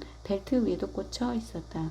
머리 모양도 그다지 눈에 띄지는 않았다. 눈에 띄는 것이라고는 단지 언제나 뒤통수와 간자놀이에 늘어져 그녀를 자유롭게 꾸며주고 있는 갖은 모양의 조그맣고 곱슬곱슬한 머리칼의 고리들 뿐이었다. 끌로 깎아 세운 듯한 탄력 있는 목에는 진주 목걸이가 걸려 있었다. 끼치는 요즘 날마다 안나를 만났고 그녀에게 홀딱 반해 버렸으며 그녀에게 꼭 라일락빛의 의상을 입혀 보았으면 하고 공상하고 있었다. 그러나 이렇게 검은 의상을 걸친 안나를 보자 그녀는 자기가 지금까지 안나의 참된 아름다움을 이해하지 못하고 있었다는 것을 통감했다. 이제야 그녀는 전혀 새롭고 예상치 못한 존재로서 안나를 바라보았다. 이제야 그녀는 안나가 라일락빛 의상을 입을 필요가 없었다는 것, 그녀의 아름다움은 바로 그녀가 언제나 치장을 초월한다는 것, 초월한다는데 있다는 것, 가장 치장의 흔적이 전혀 드러나지 않는데 있다는 것을 이해했다. 레이스로 장식이 된 이 화려한 검은 의상도 그녀에게는 조금도 돋보이지 않았다. 그것은 그저 틀에 지나지 않았다. 돋보이는 것은 오직 소박하고 자연스럽고 우아하며 동시에 쾌활하고 생기 넘치는 그녀 자신뿐이었다. 그녀는 언제나처럼 지나칠 정도로 몸을 반드시 하고 서 있었다. 그리고 끼치가 그 무리들 쪽으로 다가왔을 때는 살짝 고개를 돌리고 이 집 주인과 이야기를 하고 있었다. 아니에요. 난 돌 같은 걸 던지진 않아요. 그녀는 뭔가에 대해서 그에게 대답했다. 무슨 일인지 잘 모르지만 말이에요. 그녀는 어깨를 움츠리면서 말을 덧붙이고는 곧 감싸는 듯한 부드러운 미소를 띠며 끼치 쪽으로 얼굴을 돌렸다. 여자다운 날카로운 시선으로 끼치의 몸치장을 훑어보고 그녀는 거의 눈에 띄지 않게 그러나 끼치만은 이해할 수 있게끔 그녀의 몸치장과 아름다움을 칭찬하는 고깃짓을 해보였다. 당신은 홀에도 춤을 추면서 들어오시는군요. 그녀는 덧붙였다. 이분은 나의 충실한 보조자들 중 한 분입니다. 꼬르순스키는 초면인 안나 아르까지 예브나에게 인사를 하면서 말했다. 공작 영예는 언제나 무도회를 즐겁고 아름답게 만드시는 분이랍니다. 안나 아르까지 예브나 왈츠 한 곡만. 그는 허리를 굽히면서 말했다. 아니 당신들 서로 알고 계셨던가요? 하고 집주인은 물었다. 우리가 모르는 분이 누가 있습니까? 게다가 나하고 집사람은 흰 늑대처럼 눈에 띄죠. 모두들 우리를 알고 있으니까요. 꼬르순스키는 대답했다. 왈츠나 한 곡, 안나, 아르까지 예브나. 난 될 수 있는 한 춤을 추지 않으려고 해요. 그녀는 말했다. 그렇지만 오늘만은 안 되겠는데요. 꼬르순스키는 대꾸했다. 그때 브론스키가 다가왔다. 네 그래요. 전 그러시다면 추실까요? 그녀는 브론스키의 인사를 알아채지 못한 것처럼 이렇게 말하고 얼른 한 손을 꼬르순스키의 어깨에 올려놓았다. 어째서 저분은 이 일을 못마땅해 하실까? 끼치는 안나가 일부러 브론스키의 인사를 받지 않은 것을 알아채고 이렇게 생각했다. 브론스키는 끼치에게 첫 번째 까드리유를 상기시키고 요즘 그녀를 통 보지 못해 유감이라고 말하며 그녀에게 다가왔다. 끼치는 왈츠를 추는 안나를 넋을 놓고 바라보면서 그의 말을 듣고 있었다. 그녀는 그가 자기에게 왈츠를 청해주기를 기다렸으나 그는 청하지 않았다. 그녀는 당황스러운 얼굴로 그를 쳐다보았다. 그는 얼굴을 붉히고 허둥지둥 왈츠를 청했으나 그가 그녀의 가는 허리에 팔을 돌리고 막 첫발을 내디뎠을 때 갑자기 음악이 뚝 그쳐버렸다. 끼치는 바로 자기의 눈앞에 있는 그의 얼굴을 찬찬히 바라보았다. 그리고 이 시선, 그녀가 사랑에 가득 찬 마음으로 바라보았지만 그에게서 아무런 응답도 받지 못했던 이 자기 자신의 시선은 그 뒤에도 오랫동안 몇 해 뒤에까지도 괴로운 치욕으로서 그녀의 심장을 갈기갈기 찢어놓았다. 미안합니다. 미안합니다. 왈츠 왈츠. 홀 건너편에서 꼬르순스키가 소리쳤다. 그러고는 맨 처음 손에 잡힌 아가씨를 붙잡고 자신이 먼저 추기 시작했다. 브론스키는 끼찌와 왈츠를 몇 차례 추었다. 왈츠가 끝난 뒤 끼찌가 어머니 옆으로 가서 노르드스톤 부인과 겨우 두어 마디 얘기했을 때 브론스키가 첫 번째 까드리유를 추기 위해 그녀를 데려왔다. 까드리유를 추는 동안 애도 별다른 의미 있는 말은 하지 않았다. 그저 40살 먹은 귀여운 아이들이라고 브론스키가 아주 유쾌하게 표현한 꼬르순스키 내외에 대해서 그리고 머지않아 생길 대중극장에 대해서 띄엄띄엄 얘기가 오갔을 뿐이었다. 꼭 한번 그가 레빈에 대한 얘기를 꺼내며 여기에 와 있는지를 묻고 자기는 레빈이 매우 마음에 들었다고 덧붙였을 때 대화는 처음으로 그녀를 자극했다. 그러나 끼치도 까드리유에는 그다지 큰 기대를 걸고 있지 않았다. 그녀는 심장이 조이는 듯한 기분으로 마주르카를 기다렸다. 그녀는 마주르카를 추는 동안 틀림없이 모든 것이 결정되리라고 생각했다. 까드리오를 추는 동안 브론스키는 그녀에게 마주르카를 청약하지 않았다. 그렇지만 그것이 특별히 마음에 걸리지는 않았다. 그녀는 이전에 무도회에서 그랬던 것처럼 오늘 밤도 역시 그와 마주르카를 추게 되리라고 믿고 있었다. 그래서 선약이 있다며 5번째 청약자에게도 마주르카를 거절했다. 마지막 까드리우까지 무도는 어느 것이나 끼찌에게는 그저 환희에 찬 색채와 음향과 율동의 마술적인 꿈속 같았다. 그녀는 너무나 지쳤다고 느꼈을 때에만 춤을 그치고 휴식을 청했다. 그러나 거절할 수 없어서 어느 지루한 젊은이의 마지막 까드리오를 추고 있을 때 그녀는 우연히 브론스키와 안나를 마주보고 추게 됐다. 끼치는 이곳에 와 처음에 잠깐 안나를 만났을 뿐 그 뒤로는 만나게 되지 않았다. 그런데 갑자기 거기서 또 다시 전혀 새로운 뜻밖의 여자가 돼 있는 안나를 보았다. 그녀는 안나에게서 그녀 자신도 경험이 있는 성공에서 오는 흥분의 빛을 발견했다. 그녀는 또 안나가 스스로 불러일으킨 환락에 도취되어 있는 것을 보았다. 끼치는 이 감정과 이 조짐을 알고 있었다. 그리고 그것을 지금 안나에게서 보았던 것이다. 그녀는 그 눈 속에서 떨리며 불타오르는 광채를 저도 모르게 입술이 벌어지게 하는 행복과 흥분의 미소를 그 동작에 나타난 한층 또렷한 우아함과 확실함과 경쾌함을 보았던 것이다. 상대는 누굴까? 그녀는 자문해 보았다. 모든 사람일까 한 사람일까? 그녀는 함께 춤을 추고 있는 젊은이가 놓쳐버린 이야기의 실마리를 찾아내지 못해 괴로워하는 것을 도우려고 하지도 않고 사람들을 모두 큰 원으로 만들기도 하고 사슬로 잇기도 하는 꼬르순스키 신바람난 구령의 겉으로는 즐겁게 따르면서도 이 관찰을 게을리하지는 않았다. 그러나 그녀의 마음은 차츰 괴로움을 더하며 오그라들었다. 아니야, 그녀를 취하게 하고 있는 것은 여러 사람들의 찬사가 아니라 단 한 사람의 찬사다. 그리고 그 한 사람은 설마 그가 안나에게 이야기할 때마다 안나의 눈에는 기쁨의 삼광이 불타올랐고 행복한 미소가 그 진홍빛 입술을 일그러뜨렸다. 그녀는 마치 그러한 태도로 마음속 환희의 징후를 밖으로 나타내지 않으려 애쓰고 있는 듯했다. 그러나 그러한 것들은 저절로 그녀의 얼굴에 나타났다. 그러면 그이는 어떨까? 끼치는 그의 얼굴을 바라보았다. 그러고는 등골이 오싹해지는 공포에 사로잡혔다. 끼치는 안나의 얼굴에서 똑똑히 보았던 그것을 그에게도 발견했던 것이다. 이것 이전의 침착하고 의연한 태도며 태연자약한 표정은 어디로 사라진 것일까? 아니, 그뿐만이 아니라 그는 이제 안나 쪽을 향할 때마다 마치 그녀 앞에 무릎을 꿇기라도 하려는 것처럼 약간씩 머리를 숙였다. 그러는 그의 눈동자에는 오직 공손과 경의의 표정뿐이었다. 난 내 자신을 모욕하고 싶지 않습니다. 그의 눈동자는 번번이 이렇게 말하고 있는 듯했다. 그러므로 나를 구하고 싶습니다. 그러나 어떻게 해야 할지 모르겠습니다. 그의 얼굴에는 끼치가 이제껏 한 번도 본 적이 없는 표정이 있었던 것이다. 그들은 공통의 지인들에 대해서 이야기도 하고 극히 쓸데없는 이야기들을 나누기도 했지만 끼치에게는 그들이 주고받는 한마디 한마디가 그들과 자기의 운명을 결정짓는 것처럼 느껴졌다. 더욱 기이한 것은 그들은 실제로 이바노비치의 프랑스어가 우습다든지 엘레츠 까야는 더 좋은 배필을 찾을 수도 있었을 것이라든지 따위를 얘기하고 있었지만 그러한 이야기들이 그들에게 뭔가 의미를 지니고 있었고 그들도 끼치와 마찬가지로 서로 그것을 느끼고 있었던 것이다.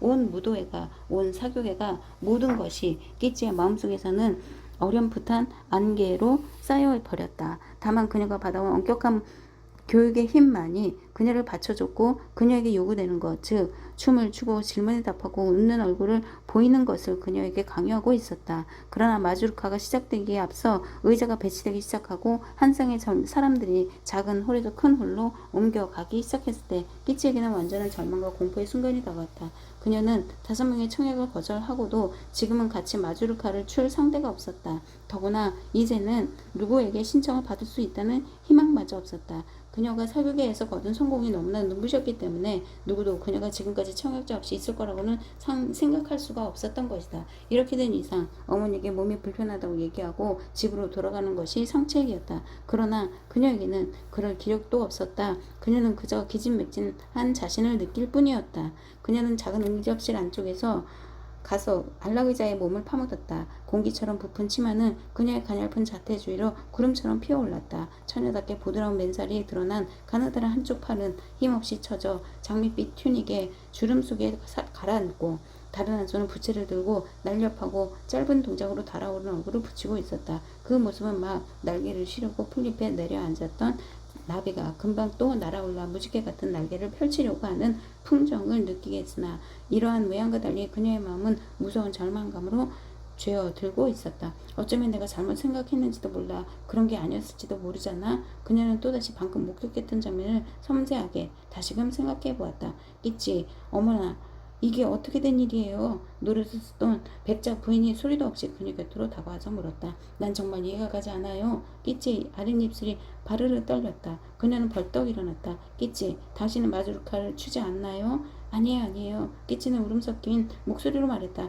그인 내 앞에서 그분에게 마주르카를 청했지 뭐예요. 노르스톤 백작 부인은 그이와 그분이 누구인지를 끼치가 알 거라고 생각하고 이렇게 말했다. 그분은 그렇게 말하더군요. 그럼 당신은 세르바즈가야 공작 영예학원 추지 않으세요? 하고 난 그런 건 아무래도 괜찮아요. 끼치는 대답했다. 그녀 자신을 빼놓고는 그녀의 처지를 이해하고 있는 사람은 아무도 없었다. 그녀가 이미 어쩌면 자기도 사랑하고 있을지 모르는 사람의 구원을 거절했다는 것, 그것도 다른 남자를 믿고 있었기 때문에 거절했다는 것을 알고 있는 사람은 아무도 없었다. 노르드스톤 백작 부인은 자기와 함께 마주르카를 추기로 한 꼬르순 습기를 찾아서 끼치의 상대를 해주도록 부탁했다. 끼치는 첫 번째 상에 들어가서 쳤다. 그리고 다행히도 파트너인 꼬르순스키는 지휘자 역으로 줄곧 분주해하고 있었기 때문에 그녀는 입을 열 필요가 없었다. 브론스키와 안나는 거의 그녀와 반대편의 자리를 차지하고 있었다. 그녀는 그 시력 좋은 눈으로 그들을 바라보고 있었다.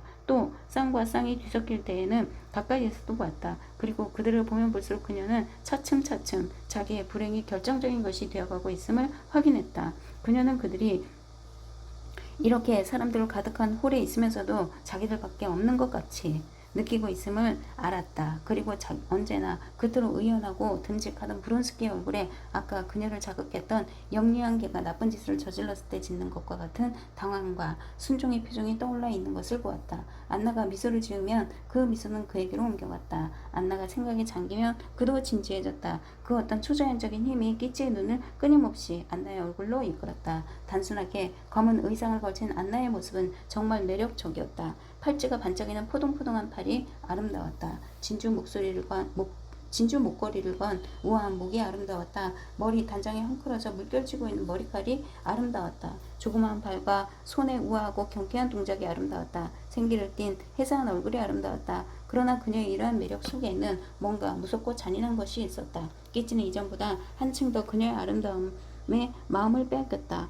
그리고 더욱더 괴로움에 빠졌다. 끼치는 짓밟힌 듯한 기분을 느꼈다. 그리고 그녀의 얼굴은 역력히 그것을 드러냈다. 브론스키는 마주르카가 한창일 때에 그녀와 마주쳤으나 언뜻 그녀를 알아보지 못했다. 그만큼 그녀는 달라져 있었다. 훌륭한 무도회군요. 그는 그저 뭔가를 이야기하기 위해 그녀에게 말했다. 네, 하고 그녀는 대답했다. 마주르카의 중간부쯤에 꼬르순스키가 새로 구하는 복잡한 대열을 이루어 움직이면서 안나는 원의 중앙으로 나아가 두 남자와 끼치를 포함한 두 여자를 자기 옆으로 가까이 불러들였다. 끼치는 당황한 얼굴로 그녀를 바라보면서 옆으로 다가갔다. 안나는 살짝 눈썹을 찌푸리며 그녀를 바라보았으나 바로 그 손을 쥐고 미소를 띄었다. 그러나 끼치의 얼굴이 절망과 놀라움의 표정만으로 그녀의 미소에 답한 것을 알아채자 그녀는 끼치에게서 눈을 돌려 다른 부인과 즐겁게 얘기하기 시작했다. 그래, 이분 내부에는 뭔가 기괴하고 악마적인 힘으로 사람을 끌어들이는 것이 있다. 끼치는 혼잣말을 했다.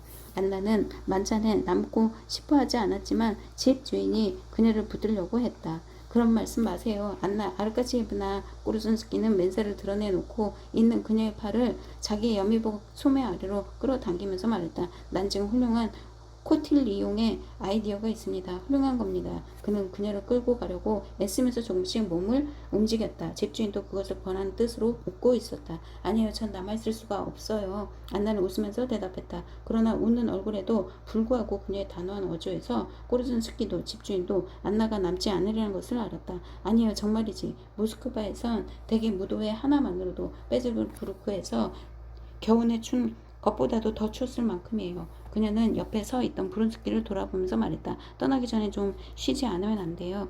그럼 당신은 내일 바로 떠나시는 겁니까? 브론스키는 물었다. 네, 그럴 생각이에요. 안나는 마치 그의 대담한 질문에 놀란 듯한 어조로 대답했다. 그러나 그렇게 대답했을 때 억제할 수 없이 떨리던 그녀의 눈과 미소의 반짝임이 그의 마음을 불살랐다. 안나 아르카치예브나는 만찬에 남지 않고 돌아가 버렸다. 그렇다 나에게는 뭔가 사람들이 싫어하는 멀어지게 하는 무언가가 있다. 레비는 세르바츠키 시내를 나와 니콜라이 형의 거처로 발걸음을 돌리면서 생각했다. 그리고 난 다른 사람들에 대해 부침성이 없다. 사람들은 나더러 오만하다고들 하지만 그렇지 않다. 나에게는 오만조차도 없다. 만약 오만이라고 있었다면 나는 아마 스스로를 이런 입장에 처하게 만들지는 않았을 것이다. 그는 자기가 오늘 밤 빠졌던 것과 같은 끔찍한 입장에는 한 번도 떨어져 본 적이 없었을 브론스키를 행복해 보이고 선량하고 총명하고 침착한 그의 풍물을 떠올려 보았다. 그녀가 그 사람을 고른 것은 당연하다. 그렇게 될 수밖에 없는 일이었다. 그러니 나는 누구에게도 무엇에도 불평할 수 없다. 나쁜 것은 나 자신이다. 도대체 난 무슨 권리로 그녀가 일생을 나와 맺어지고 싶어 한다고 생각한 걸까? 대체 나는 누구인가? 난 뭔가? 어떤 사람에게도 쓸모없는, 누구에게도 소용없는 하잘것없는 인간이 아닌가? 이런 생각이 들자 그는 니콜라이 형을 떠올리고 기쁘게 형에 대한 회상으로 빠져들었다. 형은 이 세상에 있을 수 있는 것은 모두 추악하고 천박하다고 말했었는데 그게 옳은 얘기가 아닐까? 그리고 니콜라이 형에 대한 우리의 비판이라는 것이 과연 정당하다고 말할 수 있을까? 물론 다 헤어진 모피 외투구 차림에 잔뜩 술에 취한 그를 보면서 프로코피의 입장에서 본다면 그는 경멸해야 할 인간임에 틀림없다. 그러나 난 형의 다른 면을 알고 있다. 난 형의 본심을 알고 있다. 그리고 나와 형이 닮았다는 것도 알고 있다. 그런데 난 그를 찾으러 간 대신에 식사를 하러 나왔다가 이런 곳으로 오고 말았다. 레비는 가로등 밑으로 가 지갑 속에 넣어뒀던 형의 주소를 훑어보고는 상마차를 불렀다.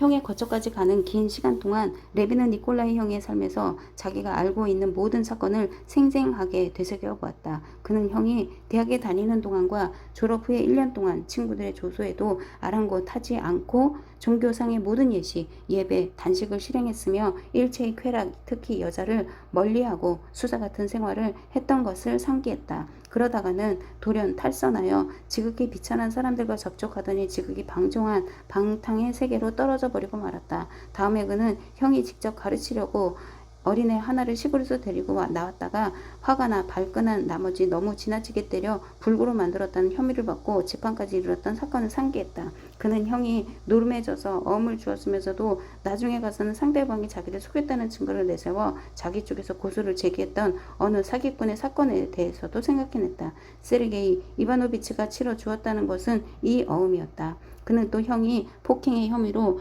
유치장에서 하룻밤을 새웠던 일을 상기했다. 그리고 또 형이 맏형인 세르게이 이바노비치를 상대로 어머니의 유산 분배를 이행하지 않았다며 제기했던 수치스러운 소송사건 전말과 그 뒤 서부지방으로 출장 나갔다가 그곳의 원로인자를 구타하고 재판에 회부되었던 가장 최근의 사건도 생각해냈다. 이러한 일들은 모두 끔찍하고 혐오스러운 것들이었다. 그러나 레빈에게는 그런 일들마저 니콜라이를 모르는 사람들, 그의 과거와 그의 마음을 모르는 사람들이 생각하고 있는 것처럼 그렇게까지 끔찍한 것이라고는 여기지 않았다. 레빈은 니콜라이가 신앙심이 깊고 단식과 수도, 교회 예배에 열심이었을 때 계율에조차 자기의 음탕한 성정에 대한 구원과 억제를 종교에서 구하고 있을 때 누구 하나 그를 도왔던 자가 없었을 뿐 아니라 모두가 심지어 레빈 자신까지도 그를 비웃었던 것을 상기했다. 사람들은 그를 괴롭혔고 노안이 수산이 하고 놀려댔다. 그러다가 그가 막상 탈선했을 때는 누구 한 사람 그를 구하려 들지도 않았고 모두들 공포와 혐오로 느끼며 그에게서 등을 돌리고 말았다. 니콜라이 형의 삶은 추악으로 가득 차 있었지만 그 영혼의 가장 깊은 곳은 그를 경멸하고 있는 사람들에게 비해서 결코 악하지 않다는 것을 레위는 느끼고 있었다. 그가 억제할 수 없는 성정과 뭔가에 짓눌린 지성을 가지고 태어난 것은 결코 그의 죄는 아니었다. 더구나 그는 언제나 좋은 사람이 되고 싶어 했다. 오늘 밤엔 형에게 모두 얘기해버려야겠다. 그리고 형도 모든 것을 얘기하도록 해야겠다. 내가 형을 사랑하고 있다는 것을, 그래서 잘 이해하고 있다는 것을 보여줘야겠다. 레비는 마음속으로 다짐하면서 11시가 넘어서야 주소에 표시된 호텔에 도착했다. 2층 12호와 13호입니다. 문지기가 레빈의 물음에 대답했다. 계실 겁니다. 12호실의 문은 반쯤 열려 있었고 거기서 새어나는 등불 빗줄기 속에는 제일 나쁜 싸구려 담배 연기가 짙게 흘러나오고 있었다. 레빈에게는 귀에서 한 목소리가 들리고 있었고 그는 곧 형이 거기 있다는 것을 알았다. 그는 형의 기침 소리를 들었던 것이다. 그가 문으로 들어섰을 때 낯선 목소리는 이렇게 말하고 있었다. 모든 것은 그 일이 얼마만큼 교묘하게 의식적으로 행해지느냐에 달려있어요. 콘스탄틴, 레비는 방 안을 들여다보고서 소매 없는 외투를 걸치고 짓거리고 있는 큼직한 모자라도 쓴 듯 머리털이 북실북실한 젊은 남자와 깃도 소매 부리도 없는 모직물 옷을 입고 소파에 앉아있는 살짝 얼굴 얼굴의 젊은 여자를 보았다. 형의 모습은 보이지 않았다. 이러한 사람들 속에서 형이 살고 있다고 생각하자 콘스탄틴의 마음은 쥐어드는 듯 했다. 아무도 그의 발소리를 듣지 못했다. 콘스탄틴은 덧신을 벗으면서 소매 없는 외투를 걸친 남자의 말에 귀를 기울였다. 그는 어떤 계획에 대해서 얘기를 하고 있었다. 빌어먹을 특권 계급 놈들이라니. 기침 섞인 형의 목소리가 들려왔다. 이봐 마샤, 우리 저녁 준비를 해줘. 그리고 혹 남았으면 포도주도 주고 없으면 가서 사와. 여자는 일어서서 칸막이 너머로 나와 콘스탄틴을 보았다. 누가 오셨는데요? 니콜라이 드미트리치. 그녀는 말했다. 누굴 찾아온 거야? 니콜라이 레빈이 목소리가 퉁명스럽게 말했다. 접니다. 밝은 옷으로 나가면서 콘스탄틴 레빈은 대답했다. 저라니, 저가 누구야? 한층 더 볼맨 목소리로 니콜라이는 되풀이했다. 그러고는 그가 냉큼 일어나고 통에 뭔가에 걸린 듯한 소리가 들렸다. 레빈은 문간에서 자기 눈앞에 나타난 낯익은 형의 모습을 보았다. 그 거침과 쇠약함으로 사람의 마음을 찌르는 형의 퀭하고 놀란 듯한 눈과 바싹이 하민 구부정한 모습을 보았다. 그는 3년 전 콘스탄틴 레빈이 마지막으로 보았을 때보다 더욱 수척해졌다. 짧은 프로코트를 입고 있었기 때문에 손과 튼튼한 골격이 한층 더 크게 보였다. 머리숱은 줄었고 얘나 다름없이 꼿꼿한 뻣뻣한 코스염은 입술을 덮었으며 여전히 두 눈은 수상쩍게 그리고 순진하게 들어오는 사람을 지켜보고 있었다. 오 꼬스자, 동생이라는 것을 알아채자 그는 불쑥 외쳤다. 그의 눈은 환희로 빛났다. 그러나 순간 그는 무심코 젊은 사내를 돌아보고 마치 넥타이가 죄기라도 하듯이 머리와 목을 경련하듯 움직였다. 콘스탄틴에게는 낯익은 동작이었다. 그러자 지금까지와는 전혀 다른 기괴하고 잔인하고 괴로운 듯한 표정이 그의 초췌한 얼굴 위에 굳어졌다. 당신한테도 세르게이 이바노비치에게도 편지를 적어 보냈을 텐데 난 당신들을 모른다. 또 알고 싶지도 않다고. 너는 아니 당신은 무슨 볼일로 오셨죠? 그는 콘스탄틴이 상상하고 있는 것과는 전혀 다른 사람이 돼 있었다. 콘스탄틴 레빈이 형에 대해 생각할 때에는 형의 성격에서 가장 까다롭고 나쁜 점, 즉 다른 사람들과의 관계를 원활하게 꾸려나가지 못하는 점을 곧잘 잊어버리곤 했다. 그러나 지금 형의 얼굴을, 특히 이 경련하는 머리 동작을 눈앞에서 보자 그는 불시에 그러한 것들이 모두 생각났다. 무슨 볼일이 있어서 온 것은 아닙니다. 그는 소심하게 대답했다. 전 그저 형님을 만나 뵙고 싶어서 왔습니다. 동생의 소심한 태도가 분명 니콜라이의 마음을 누그러뜨린 듯했다. 그는 입술을 실룩거렸다. 오 그래 하고 그는 말했다. 자 그럼 들어와 앉아. 그래 저녁은 했나? 이봐 마샤 세 사람분을 가져와. 아니 가만히 있어. 너 아니야.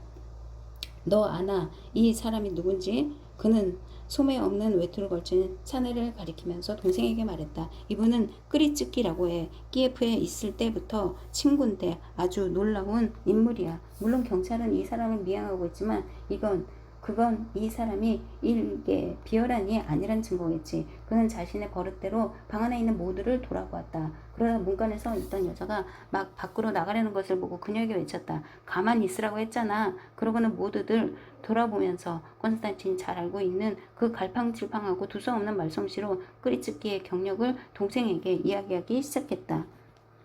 그가 가난한 학생들을 위해서 구제조합이며 일요 학교를 세웠다가 대학에서 쫓겨난 거, 그 뒤 초등학교의 교사로 고용된 거, 거기서도 마찬가지로 면직되고 이후에 무슨 일인가 처벌을 당했던 것 등등을. 그러니까 당신은 키예프 대학에 다니셨나요? 콘스탄틴 레빈은 형의 얘기에 뒤따른 거북스러운 침묵을 깨기 위해 말을 건넸다. 예, 키예프에 있었습니다. 끄리츠키는 얼굴을 찌푸리며 볼멘 소리로 말했다. 그리고 이 여자는 말이야. 여자를 가리키면서 니콜라이 레빈이 그의 말을 가로막았다. 내 인생의 반려자 마리아 니콜라이ev나 라고 해. 내가 어느 집에서 끌어내줬지. 이렇게 말하면서 그는 목을 실룩거렸다. 그러나 난 이 여자를 사랑하고 또 존경하고 있어. 그러니까 나와 알고 지내고 싶어하는 사람들도 모두. 그는 목소리를 높이고 얼굴을 찌푸리면서 덧붙였다. 이 여자를 사랑하고 존경해줬으면 하는 거야. 이 사람은 내 마누라나 다름없어. 마누라나 마찬가지야. 자 이만하면 너도 대충 형편 알겠지? 그런데 만약이라도 말이야. 그래서 내 체면이 깎인다든가 하는 생각이 들면 말이야. 답은 간단해. 거기 문에 있으니까 말이지. 그의 눈은 또다시 의심쩍게 모든 사람의 얼굴을 돌아보았다. 어째서 제 체면이 깎입니까? 전 이해가 가지 않습니다. 그럼 됐어. 마샤 저녁이나 가져와. 세 사람분으로 보드카하고 포도주도. 아니야 가만히 있어. 아니야 됐어. 어서 가. 그게 말이야 니콜라이 레비는 이마에 주름을 잡기도 하고 눈썹을 실로 거리기도 하면서 열을 내어 계속했다. 그는 무슨 이야기를 해야 할지 무슨 일을 해야 할지 생각하기도 힘든 것 같아 보였다. 바로 저건데 말이야. 그는 방 안에 한쪽 구석에 노끈으로 묶여있는 철근 뭉치를 가리켰다. 알겠나? 저게 우리가 착수하고 있는 새로운 사업의 기초란 말이야. 그 사업이라는 게 말하자면 생산조합이야.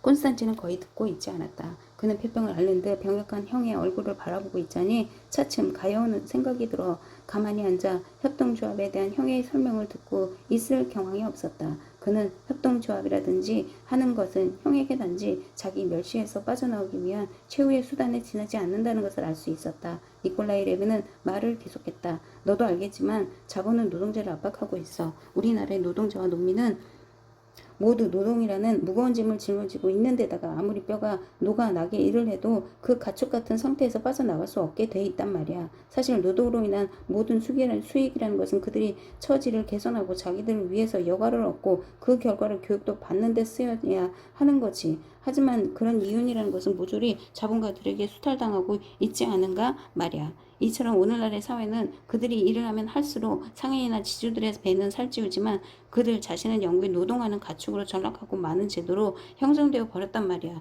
그래서 이런 제도를 개혁하지 않으면 안 된단 말이지. 그는 말을 맺고 의심쩍게 동생의 얼굴을 바라보았다. 그렇죠, 물론입니다. 콘스탄티는 형의 툭 붉어진 광대뼈 밑으로 드러나 병적인 홍조를 바라보면서 말했다. 그래서 우리는 지금 이렇게 철공, 협동조합을 조직하고 있어. 거기에서는 제작품도 이득도 주요한 제작기계도 모두 공동 소유가 되는 셈이야. 그럼 그 협동조합은 어디에 두게 됩니까? 콘스탄티노는 물었다.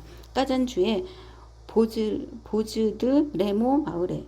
왜 하필이면 마을에 둡니까? 그런 짓을 하지 않아도 마을엔 얼마든지 많은 일이 있잖아요. 무엇 때문에 마을에다가 철공 협동조합 같은 걸 둡니까? 왜냐고? 농부들은 지금도 여전히 옛날과 다름없이 노예 상태로 있는데 너도 세르게이 이바노비치는 그들이 그런 노예생 상태에서 구출되는 것을 좋아하지 않기 때문이지. 니콜라이 레비는 동생의 반문에 발끈 화를 내면서 말했다. 콘스탄틴 레비는 이때 음침하고 더러운 방을 둘러보면서 저도 모르게 한숨을 쉬었다. 그 한숨이 니콜라이를 더욱더 성나게 한 모양이었다. 난 너나 세르게이 이바노비치의 귀족적인 견해를 잘 알고 있다. 더욱이 그가 현재의 악습을 변호하기 위해서 온갖 꾀를 짜내고 있다는 것도 알고 있다. 아니, 무엇 때문에 형님은 또 세르게이 이바노비치 얘기를 끄집어내십니까? 레비는 웃으면서 말했다. 세르게이 이바노비치? 무엇 때문이냐고? 니콜라이 레비는 세르게이 이바노비치라는 이름에 벼랑간 거친 목소리로 외쳤다. 무엇 때문이냐면, 그러나 얘기하면 뭐해? 다만 한마디만 하지. 넌 무엇 때문에 나를 찾아왔지? 넌 내 일을 경멸하고 있군. 그렇다 해도 상관없어. 다만 냉큼 좀 나가줘. 나가란 말이야. 그는 의자에서 일어서면서 외쳤다. 나가! 나가! 난 조금도 경멸하고 있지 않습니다. 콘스탄틴 레비는 머뭇거리며 말했다. 또 말다툼할 생각도 전혀 없습니다. 이때 마리아 니콜라 예브나가 돌아왔다. 니콜라이 레비는 노기를 띠고 그녀를 돌아보았다. 그는 재빨리 그에게 다가가 무언가를 소곤거렸다. 난 건강이 좋지가 않아. 그래서 자꾸 성질이 급해져. 기분이 다소 가라앉아 괴로운 듯이 한숨을 내쉬면서 니콜라이 레비는 말했다. 너는 나에게 세르게이 이바노비치와 그의 논문에 대해서 이야기하고 있지만 그런 쓸데없는 것이, 그런 허위가, 그런 자기 기만이 어쨌단 말이야. 정의를 모르는 작자가 어떻게 정의를 얘기할 수 있겠어? 자넨 그 작자의 논문을 읽어봤나?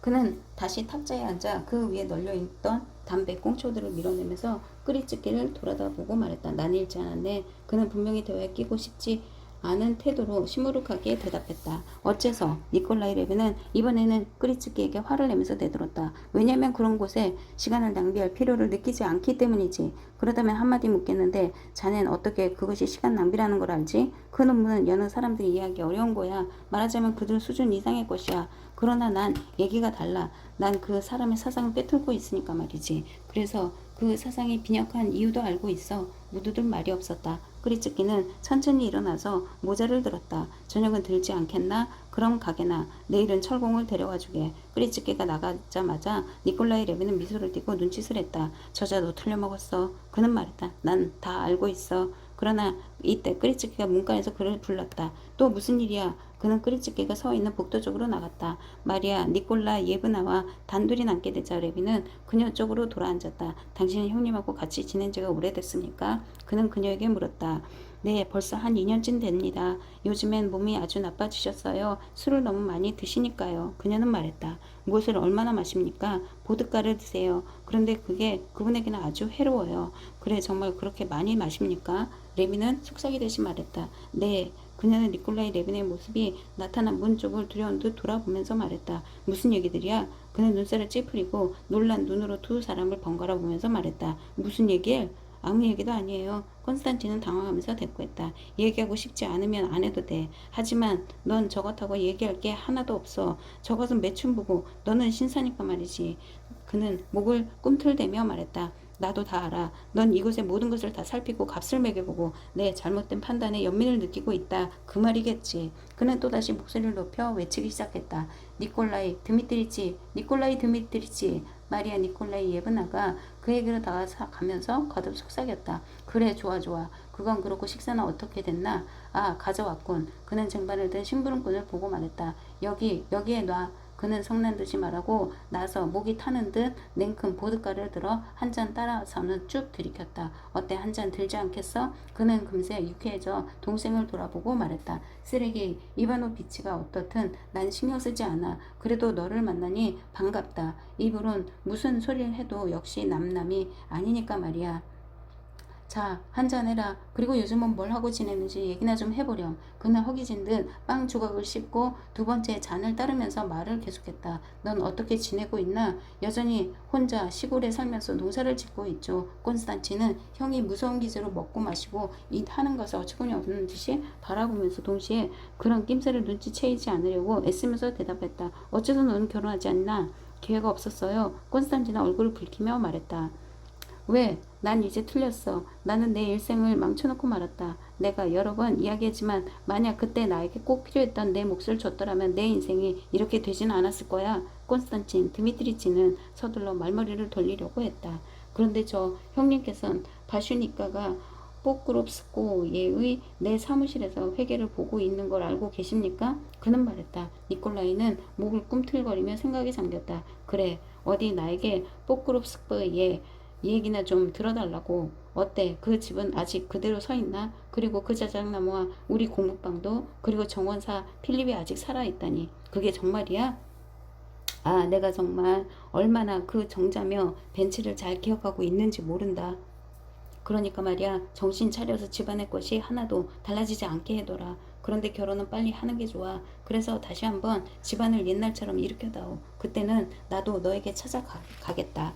내 마누라가 좋은 여자 것 같으면 말이야. 그것보다도 지금 오시면 어떻습니까? 레베는 말했다. 그러면 함께 잘 살 수 있어요. 세르게 이바노비치를 만나지 않을 수 있다면 난 언제든지 찾아가겠다. 그럴 염려는 없습니다. 전 형님과는 완전히 독립해서 살고 있으니까요. 그래, 하지만 언젠가 너는 나든지 그든지 어느 한쪽을 선택하지 않으면 안 될 거야. 그는 동생의 눈을 소심하게 들여다보면서 말했다. 이 두려워하는 듯한 모습이 콘스탄틴의 마음을 울렸다. 만일 그 점에 대해서 제 고백을 굳이 듣고 싶으시다면 말씀드리겠습니다만 형님과 세르게이 이바노비치와의 싸움에서는 전 어느 쪽도 편들지 않겠습니다. 두 분 다 옳지 않습니다. 형님께서는 외면적인 문제에서 옳지 않고 그분은 내면적인 문제에서 옳지 않아요. 아, 넌 그것을 알고 있구나. 넌 그것을 알고 있었어. 기쁜 듯이 니콜라이는 외쳤다. 그러나 개인적으로는 말입니다. 원하시면 말씀드리겠습니다만 전 형님과의 우애를 더 중시합니다. 그것은 어째서냐? 어째서? 콘스탄티는 니콜라이가 불행해서 따뜻한 우애가 필요하기 때문이라고는 차마 말할 수 없었다. 그러나 니콜라이는 그가 말하려는 것이 바로 그런 얘기임을 알고 얼굴을 흐리더니 또다시 보드카 병을 축혀 들었다. 그만 좀 하세요. 니콜라이 드미트리치. 마리아 니콜라 예브나는 포동포동한 살찐 팔을 술병 쪽으로 뻗치면서 말했다. 가만둬. 손대지 마. 패줄 테다. 그는 외쳤다. 마리아 니콜라 예브나는 부드럽고 선량한 미소를 지었다. 그러자 니콜라이도 따라 웃었으므로 그녀는 보드카를 빼앗았다. 너는 이 여자가 아무것도 모른다고 생각하겠지? 니콜라이는 말했다. 하지만 이 사람은 뭐든지 우리보다 더 잘 알고 있단 말이야. 정말 이 여자한테는 어딘지 모르게 사랑스럽고 좋은 데가 있어. 당신은 지금까지 모스크바에 온 적이 없었나요? 콘스탄틴은 뭔가 이야기하려고 그녀에게 물었다. 이 여자한텐 당신이라고 말해선 안 돼. 되레 놀란다. 언젠가 이 사람이 매운 꿀에서 발을 빼려고 했을 때 심리를 맡았던 치안판사 외엔 어느 누구도 이 여자한테 당신이라고 말한 사람은 없었으니까 말이야. 정말 세상 일이란 건 모두 무의미한 것뿐이야. 그는 느닷없이 외쳤다. 새로운 제도 임내, 치안판사 임내, 지방, 자치 회 임내 하는 것들이 대체 그 무슨 꼴사나운 것들이냐 말이야. 그러고서 그는 새로운 제도에 부딪혔던 일들에 대한 이야기를 꺼내기 시작했다. 콘스탄틴 레비는 형의 이야기를 듣고는 있었지만 한때는 자기도 의견을 같이 했고 또 자주 이야기하면서 했던 모든 사회제도의 무의미함을 지금 형의 입에서 듣고 보니 어쩐지 불쾌했다. 저승에 가면 다 알게 되겠죠. 그는 농담적으로 말했다. 저승? 오, 난 저승이니 하는 건 딱 질색이야. 그는 겁에 질린 듯 야성적인 눈동자를 동생의 얼굴에 고정시키며 말했다. 그야 너나 할 것 없이 온갖 비굴하고 번거로운 일들로부터 도망쳐 간다는 건 좋을 것 같다만 나는 죽음이 두렵다. 정말 못 견디게 두렵다. 그는 부들부들 몸을 떨며 말했다. 자, 뭐든 좀 마시지 않겠나? 샴페인은 어때? 아니면 어디 다른 데로 가볼까? 집시한테라도 가보자. 너도 기억하지? 내가 집시와 러시아 민요를 아주 좋아했던 걸. 그의 말은 흐트러지기 시작했다. 그는 자꾸자꾸 화제를 바꾸었다. 콘스탄틴은 마샤의 도움을 받아 그가 아무데도 가지 못하도록 설득하고 만취한 그를 자리에 눕혀 잠들게 했다. 마샤는 필요한 경우에는 콘스탄틴에게 편지도 쓰고 동생에게 찾아가서 살도록 니콜라이 레빈에게 권유도 하겠다고 약속했다.